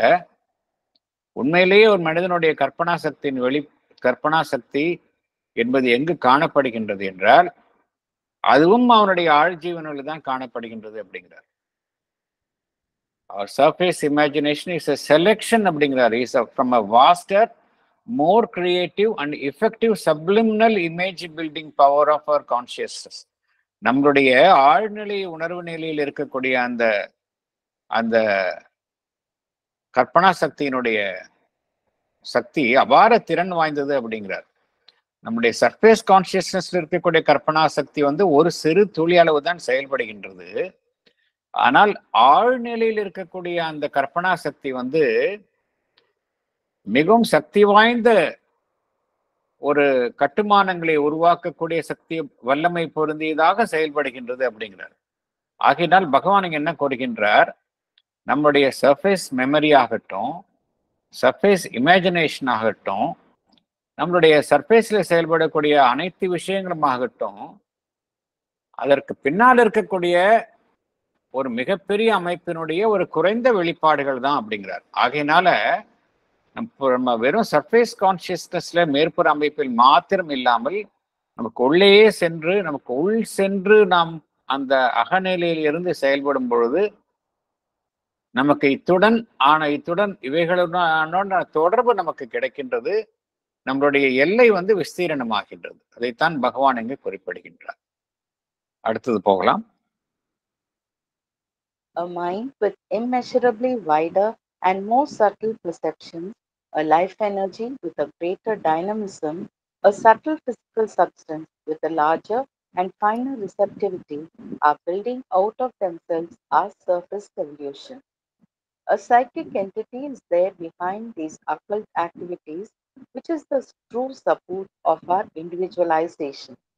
The ego is only an outward false substitute, for it is this secret soul that supports and holds together our self-experience and world experience. The mental, vital, physical, external ego is a superficial construction of nature.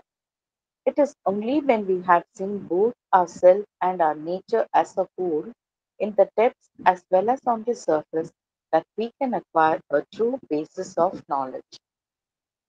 Thank you. Explanation. Sir. Yes, madam. Behind our surface evolution, there is a mind with immeasurably wider and more subtle perceptions, a life energy with a greater dynamism, a subtle physical substance with a larger and finer receptivity. They are building out of themselves our surface evolution. A psychic entity is there behind these occult activities, which is the true support of our individualization. The ego is only an outward false substitute, because it is the secret soul that supports and holds together our self-experience and world experience. The mental, vital, physical, external ego is a superficial construction of nature. We can acquire a true basis of knowledge only when we have seen both ourselves and our nature as a whole in the depths as well as on the surface. Thank you, sir. Thank you. இப்போ பகவான் வந்து இந்த chapter இதோட முடியுது. இது வந்து concluding part. பொதுவாக பகவான் வந்து ஒரு சாப்டரை முடிக்கும்பொழுது லாஸ்ட் பேராகிராஃப் இது கன்க்ளூடிங் பார்ட். இதை முடிக்கும்பொழுது பகவான் வந்து அதனுடைய எசன்ஸ் என்ன, அந்த சாப்டர்ல பகவான் இறுதியாக கூறக்கூடிய அந்த சாராம்சம் என்ன என்பதுதான் பகவான் பொதுவாக கூறுவார். இதில் என்ன சாராம்சமாக கூறுகின்றார், சாராம்சமான கருத்துக்களை கூறுகின்றார் என்றால் என்ன புரிஞ்சுக்கணும் அப்படின்னா, நம்ம ஏற்கனவே பார்த்தோம், இந்த எவல்யூஷன் என்பது ஒரு மெக்கானிக்கல் எவல்யூஷன் கிடையாது. இந்த எவல்யூஷன் வந்து there is a spiritual basis which is a foundation of our evolution அப்படிங்கிறத பார்த்தோம். There is a spiritual foundation at the base of our evolution அப்படிங்கிறத பார்த்தோம். மேற்புறத்தில் பார்க்கும் பொழுது நமக்கு தெரியாதது, மேற்புறத்தில் வெறும் பரிணாம வளர்ச்சி தான் நடைபெறுகின்றது அப்படிங்கிறத நம்ம பார்க்கணும். ஆனா மேற்புறத்துல இந்த பரிணாம வளர்ச்சியில் ஈடுபட்டக்கூடிய அம்சங்கள் எதுன்னு பார்த்தோம் அப்படின்னா 3 விஷயங்கள் ஈடுபட்டுள்ளன. நம்பர் 1 நம்மளுடைய மைண்ட், நம்பர் 2 நம்முடைய லைஃப், நம்பர் 3 நம்முடைய உடலை சார்ந்த அந்த பிசிக்கல் சப்ஸ்டன்ஸ் மேட்டர். இது 3 தான் அப்பேரண்டா என்கேஜ் ஆயிருக்கு. மேற்புறத்தில் பார்க்கும்போது இந்த 3 விஷயங்கள் தான் நமக்கு புறத்தில் தென்படுகின்றது. இது மாத்திரம்தானா?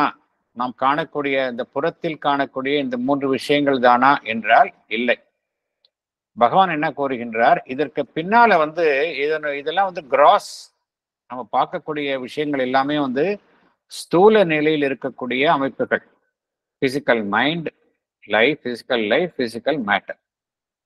இதற்கு பின்னால இதனுடைய சூட்சுமமான விஷயங்கள் இருக்கின்றன, சட்லர் பார்ட் இருக்கின்றன. எப்பொழுதுமே ஞாபகம் வச்சுக்கணும், பகவான் மீண்டும் மீண்டும் என்ன கூறுகின்றார், எது அதிக வல்லமை பொருந்தியது என்றால் சட்லர் பார்ட்ஸ் தான். சாவித்திரியில கூட வரும் நமக்கு,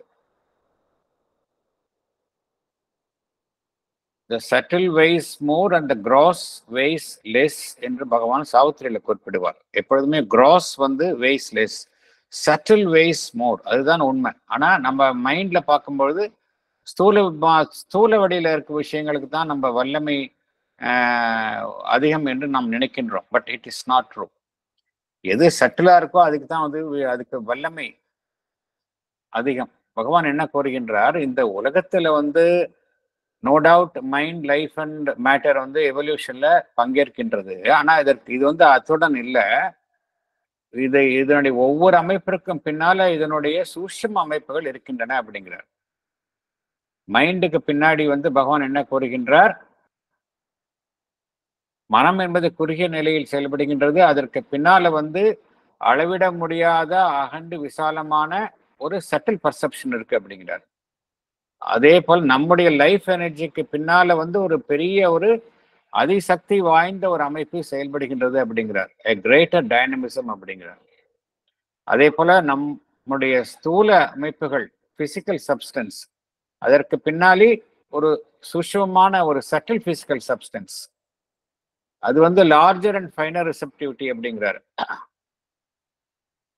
இதுதான் நம்முடைய பரிணாம வளர்ச்சியை மேற்புற அமைப்பில் இருந்து உருவாக்குகின்றன அப்படிங்கிறார். they are building out of themselves our surface evolution. நம்முடைய மேற்புறத்தில் காணக்கூடிய அமைப்பு என்பது மேற்புறத்தில் காணப்படுவதுதான். ஆனால் ஆழத்தில் காணப்படுவது இந்த அமைப்புகள் தான் உருவாக்குகின்றன. இதற்கெல்லாம் பின்னாடி பகவான் என்ன கூறுகின்றார், இந்த ஆன்ம பொருள் இருக்கின்றது அப்படிங்கிறார். எல்லா விதமான செயல்பாடுகளுக்கு பின்னாலே ஒரு ஆன்ம பொருள், நம்ம ஏற்கனவே பார்த்தோம். எல்லா எவல்யூஷனுக்கு பின்னாலே there is a spiritual basis அப்படிங்கிறத பார்த்தோம். there is a psychic entity அப்படிங்கிறார். எல்லா விதமான செயல்பாடுகளையும் அதுதான் உருவாக்குகின்றது அப்படிங்கிறார். அதுதான் ஆதரவு அளித்து ஒவ்வொரு தனிப்பட்ட அமைப்பிற்கும் அதுதான் ஆதரவாக இயங்கி செயல்படுகின்றது அப்படிங்கிறார். இதுல இந்த சைக்கிக் என்டிட்டி தான் ரியல். ஸோ இந்த ஈகோ சென்ஸ் நம்ம பார்த்தோமே, அது வெளியில இருக்கக்கூடிய ஒரு பொய்யான ஒரு அமைப்பு அப்படிங்கிறார். the ego is only an outward false substitute அப்படிங்கிறார். எல்லா விதமான நம்மளுடைய தனிப்பட்ட அனுபவங்கள், உலகம் சார்ந்த அனுபவங்கள் அனைத்தையும் ஒருங்கிணைத்து எது ஆதரவளிக்கின்றது என்றால் அந்த சீக்ரெட் சோல், அதுதான் அனைத்திற்கும் ஆதரவாக இயங்கி செயல்படுகின்றது. நம்முடைய மனம் சார்ந்த அமைப்புகள், பிராணமயம் சார்ந்த அமைப்புகள், உடல் சார்ந்த அமைப்புகள், நம்முடைய எக்ஸ்டர்னல் ஈகோ, இதெல்லாம் மேற்புறத்தில் ஒரு இயற்கையால் உருவாக்கப்பட்ட அமைப்புகள் அப்படிங்கிறார். சூப்பர்ஃபிஷியல் கன்ஸ்ட்ரக்ஷன் ஆஃப் நேச்சர் என்று பகவான் குறிப்பிடுகின்றார். ஆனா இதுல என்ன, நம்முடைய எப்போ ஒருவருக்கு இந்த இன்டெக்ரல் நாலேஜ், உண்மையான நாலேஜ் எப்பொழுது கிடைக்கும் என்றால், நமக்கு நம்முடைய ஆன்மன் சார்ந்த அறிவும் வேண்டும், நம்முடைய நாம் சார்ந்திருக்கும் அந்த இயற்கை சார்ந்த அறிவும் வேண்டும். The self and nature, புருஷான் பிரகிருதி, இது ரெண்டையும் சேர்ந்த ஒரு இன்டெகிரல் நாலேஜ் தான் வந்து ட்ரூ பேசிஸ் ஆஃப் நாலேஜா இருக்க முடியும் அப்படிங்கிறார். அது மாத்திரமல்ல, ஆழத்தில் உள்ள அமைப்புகளினுடைய அந்த ஞானமும் வேண்டும், புறத்தில் உள்ள அமைப்புகளினுடைய அந்த ஞானமும் வேண்டும். எதையுமே நம்ம விளக்க முடியாது இங்க. டீப் டெப்த், எது ஆழத்தில் உள்ள அமைப்புகளுடன் ஞானமும் வேண்டும், மேற்புறத்தில் இருக்கக்கூடிய அமைப்புகளுடன் ஞானமும் வேண்டும். அதே போல நம்முடைய உள்ள இருக்கக்கூடிய அந்த ஆன்ம பொருள், அதனுடைய ஞானமும் வேண்டும், அது குறித்த அனுபவம் வேண்டும். நம்முடைய இயற்கை, வெளியில இருக்கக்கூடிய அந்த எக்ஸ்டர்னல் செல்ஃப், நேச்சர், இது ரெண்டையும் இணைந்த முழுமையான ஒரு கான்சியஸ்னஸ், அவேர்னஸ் இருக்கும்பொழுது தான் நம்மளுடைய ட்ரூ பேசிஸ் ஆஃப் நாலேஜ் அமையப்பெறும் என்று பகவான் இந்த பேராகிராஃப், இந்த சாப்டரை முடிக்கின்றார். நம்ம அடுத்த செஷன்ல வந்து இந்த என்டையர் சாப்டர்னுடைய சினாப்சிஸ் பார்க்கலாம், சுருக்கம் பார்க்கலாம். அதுக்கு பின்னால நம்ம chapter 10 knowledge by identity and separative knowledge என்கின்ற புதிய சாப்டருக்குள் செல்லலாம். இத்துடன் இந்த செஷன் முடித்து வேற ஏதாவது கருத்துக்கள் பகிர்ந்து கொள்ளணும்னா பகிர்ந்து கொள்ளலாம்.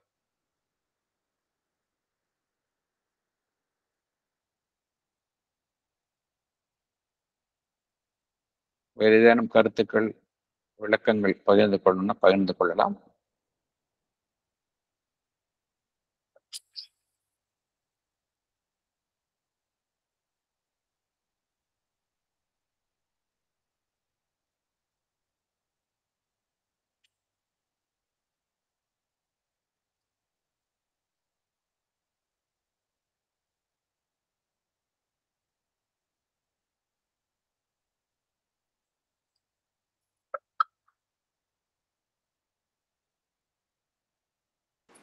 வேற எதுவும்?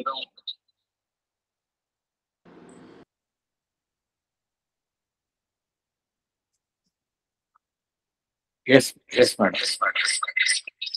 சார், இந்த சட்டில் பிசிக்கல் வந்து ரொம்ப ஸ்ட்ராங்கா இருக்குன்னு சொல்லும்போது மதத்தின் ஒரு கருத்து ஞாபகத்துக்கு வருதுங்க சார், அது சொல்லலாங்களா? சொல்லுங்க மேடம்.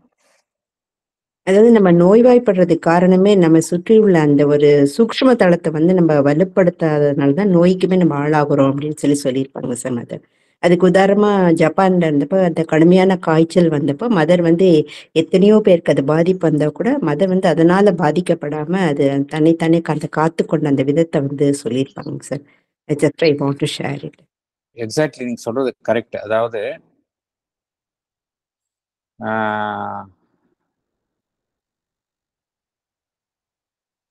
இந்த மதர் என்ன சொல்றாங்கன்னா, எல்லாமே வந்து ஃபர்ஸ்ட் வந்து சட்டில் லெவல்ல முதல்ல அங்கதான் ஏற்படுகின்றது, அதுக்கப்புறம் தான் கிராஸ் லெவல்ல தன்னை வெளிப்படுத்திக் கொள்கின்றது அப்படிங்கிறாங்க மதர். நம்ம உடலை சுற்றி வந்து ஒரு சட்டில் லெவல் ஆஃப் கான்சியஸ்னஸ் இருக்கின்றது. அந்த ஒரு என்வலப், பகவான் மதர் என்ன சொல்றாங்க, ஒரு என்வலப் இருக்கு அப்படிங்கிறாங்க மதர். அந்த சட்டில் என்வலப் வந்து இன்டாக்டா இருக்கிற வரைக்கும் வெளியில இருந்து வரக்கூடிய எந்த ஒரு நோயின் தாக்கமோ ஒரு மனிதனுக்குள்ள ஏற்படாது. அதுல ஒரு சிறிய ஒரு ஒரு இடைவெளியோ ஒரு ஒரு ஒரு ஒரு கேப்போ ஏற்படும் பொழுது அந்த சூட்சும உரை பாதுகாப்பு உரையிலிருந்து உள்ளே அந்த நோய் சென்று ஒரு மனிதனுடைய ஸ்தூல உடலை பாதிக்கின்றது அப்படிங்கிறாங்க. அதனாலதான் என்ன சொல்றாங்க மதர், என்ன சொல்றாங்க, அந்த ஒரு மனிதனுடைய உடலை சுற்றி இருக்கக்கூடிய அந்த சூட்சும உரை, மதர் என்ன சொல்றாங்க, சட்டில் வைட்டல் என்வலப் அப்படிங்கிறாங்க. அந்த அந்த என்வலப் அந்த அந்த அமைப்பை வந்து இன்டாக்டா வச்சுக்கணும் அப்படிங்கிறாங்க. ஒன்ஸ் அதை வச்சுக்கிட்டோம் அப்படின்னா வெளியில இருந்து வரக்கூடிய எதுவுமே வந்து தாக்காது அப்படிங்கிறாங்க. உள்ளுக்குள்ள நமக்கு வந்து நமக்கு உள்ள இருக்கக்கூடிய எல்லா உடலில் இருக்கக்கூடிய எல்லா பாகங்களும் வந்து ஒன்றுடன் ஒன்று ஒத்திசைவோடு இருக்கும் பொழுது, ஒரு இன்னர் ஹார்மனி இன்னர் ஹார்மோனி நம்ம எப்பொழுதுமே மெயின்டைன் பண்ணிட்டே இருந்தோம் அப்படின்னா மதர் என்ன சொல்றாங்க, நோய்கள் வெகுவாக உங்களை பாதிக்காது அப்படிங்கிறாங்க. எல்லா நோய்களுக்குமே காரணம் அப்படின்னா ஒரு இன்னர் டிஸ்ஈக்விலிபிரியம் அப்படிங்கிறாங்க மதர். எதனால காரணத்தினால இன்னர் டிஸ்ஈக்விலிபிரியம் வருது அப்படின்னா, நம்ம ஜீவனுள்ள இருக்கக்கூடிய ஒரு பாகத்திற்கும் மற்றொரு பாகத்திற்கும் இடையில் இருக்கக்கூடிய முரண்பாடுகள், மைண்டுக்கும் வைட்டலுக்கும், மைண்டுக்கும் பாடிக்கும் வைட்டலுக்கும் பரஸ்பரம் ஏற்படக்கூடிய முரண்பாடுகளினால்தான் ஒரு இன்னர் டிசார்மனி வருது.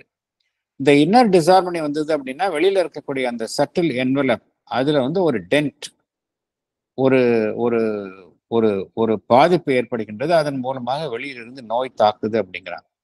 அதனால நீங்க சொல்றது கரெக்டான கருத்து தான். இந்த சட்டில் லெவல்ல ஃபர்ஸ்ட் சட்டில் லெவல்ல தான் எல்லாமே பாதிக்கின்றன. அப்புறம் இன்னொரு முக்கியமான கருத்தும் அன்னையும் பகவானும் கூறுகின்றார்கள். எல்லாம் இந்த உலகத்தில் நடக்கக்கூடிய விஷயங்கள் எல்லாமே ஏற்கனவே சட்டில் லெவல்ல நடந்துதான் பின்பு ஸ்தூல நிலையில் தன்னை வெளிப்படுத்தி கொள்கின்றன அப்படிங்கிறாங்க. எல்லாமே சட்டில் லெவல்ல ஏற்கனவே நடந்து முடிந்த விஷயங்கள் ஸ்தூல நிலையில் இந்த உலகத்தில் அரங்கேறுகின்றன. அவ்வளவுதான் இங்க. அதனாலதான் நான் அந்த ஞான சூட்சும திருஷ்டி உடையவர்கள் எதிர்காலம் குறித்த விஷயங்களை முன்கூட்டியே அறிய முடியும். ஏன்னா அந்த சட்டில் லெவல்ல ஏற்கனவே நடந்து போன விஷயம். அதனாலதான் அன்னை என்ன கூறினார்கள், 1920 இந்தியா சுதந்திரம் அடைந்துவிடும் என்று கூறினார்கள். பகவான் அதைத்தான் ஏபி புராணிக்கு கூறினார். இந்தியா இஸ் ஆல்ரெடி ஃப்ரீ என்று பகவான் கூறினார். அன்னை என்ன கூறினார்கள், இந்தியா இஸ் ஆல்ரெடி ஃப்ரீ என்று கூறினார்கள். பகவான் அந்த உறுதிமொழியை ஏபி புராணிக்கு அளித்தார். அதனால செட்டில் தான் first, then only the cross matter. Thank you sir.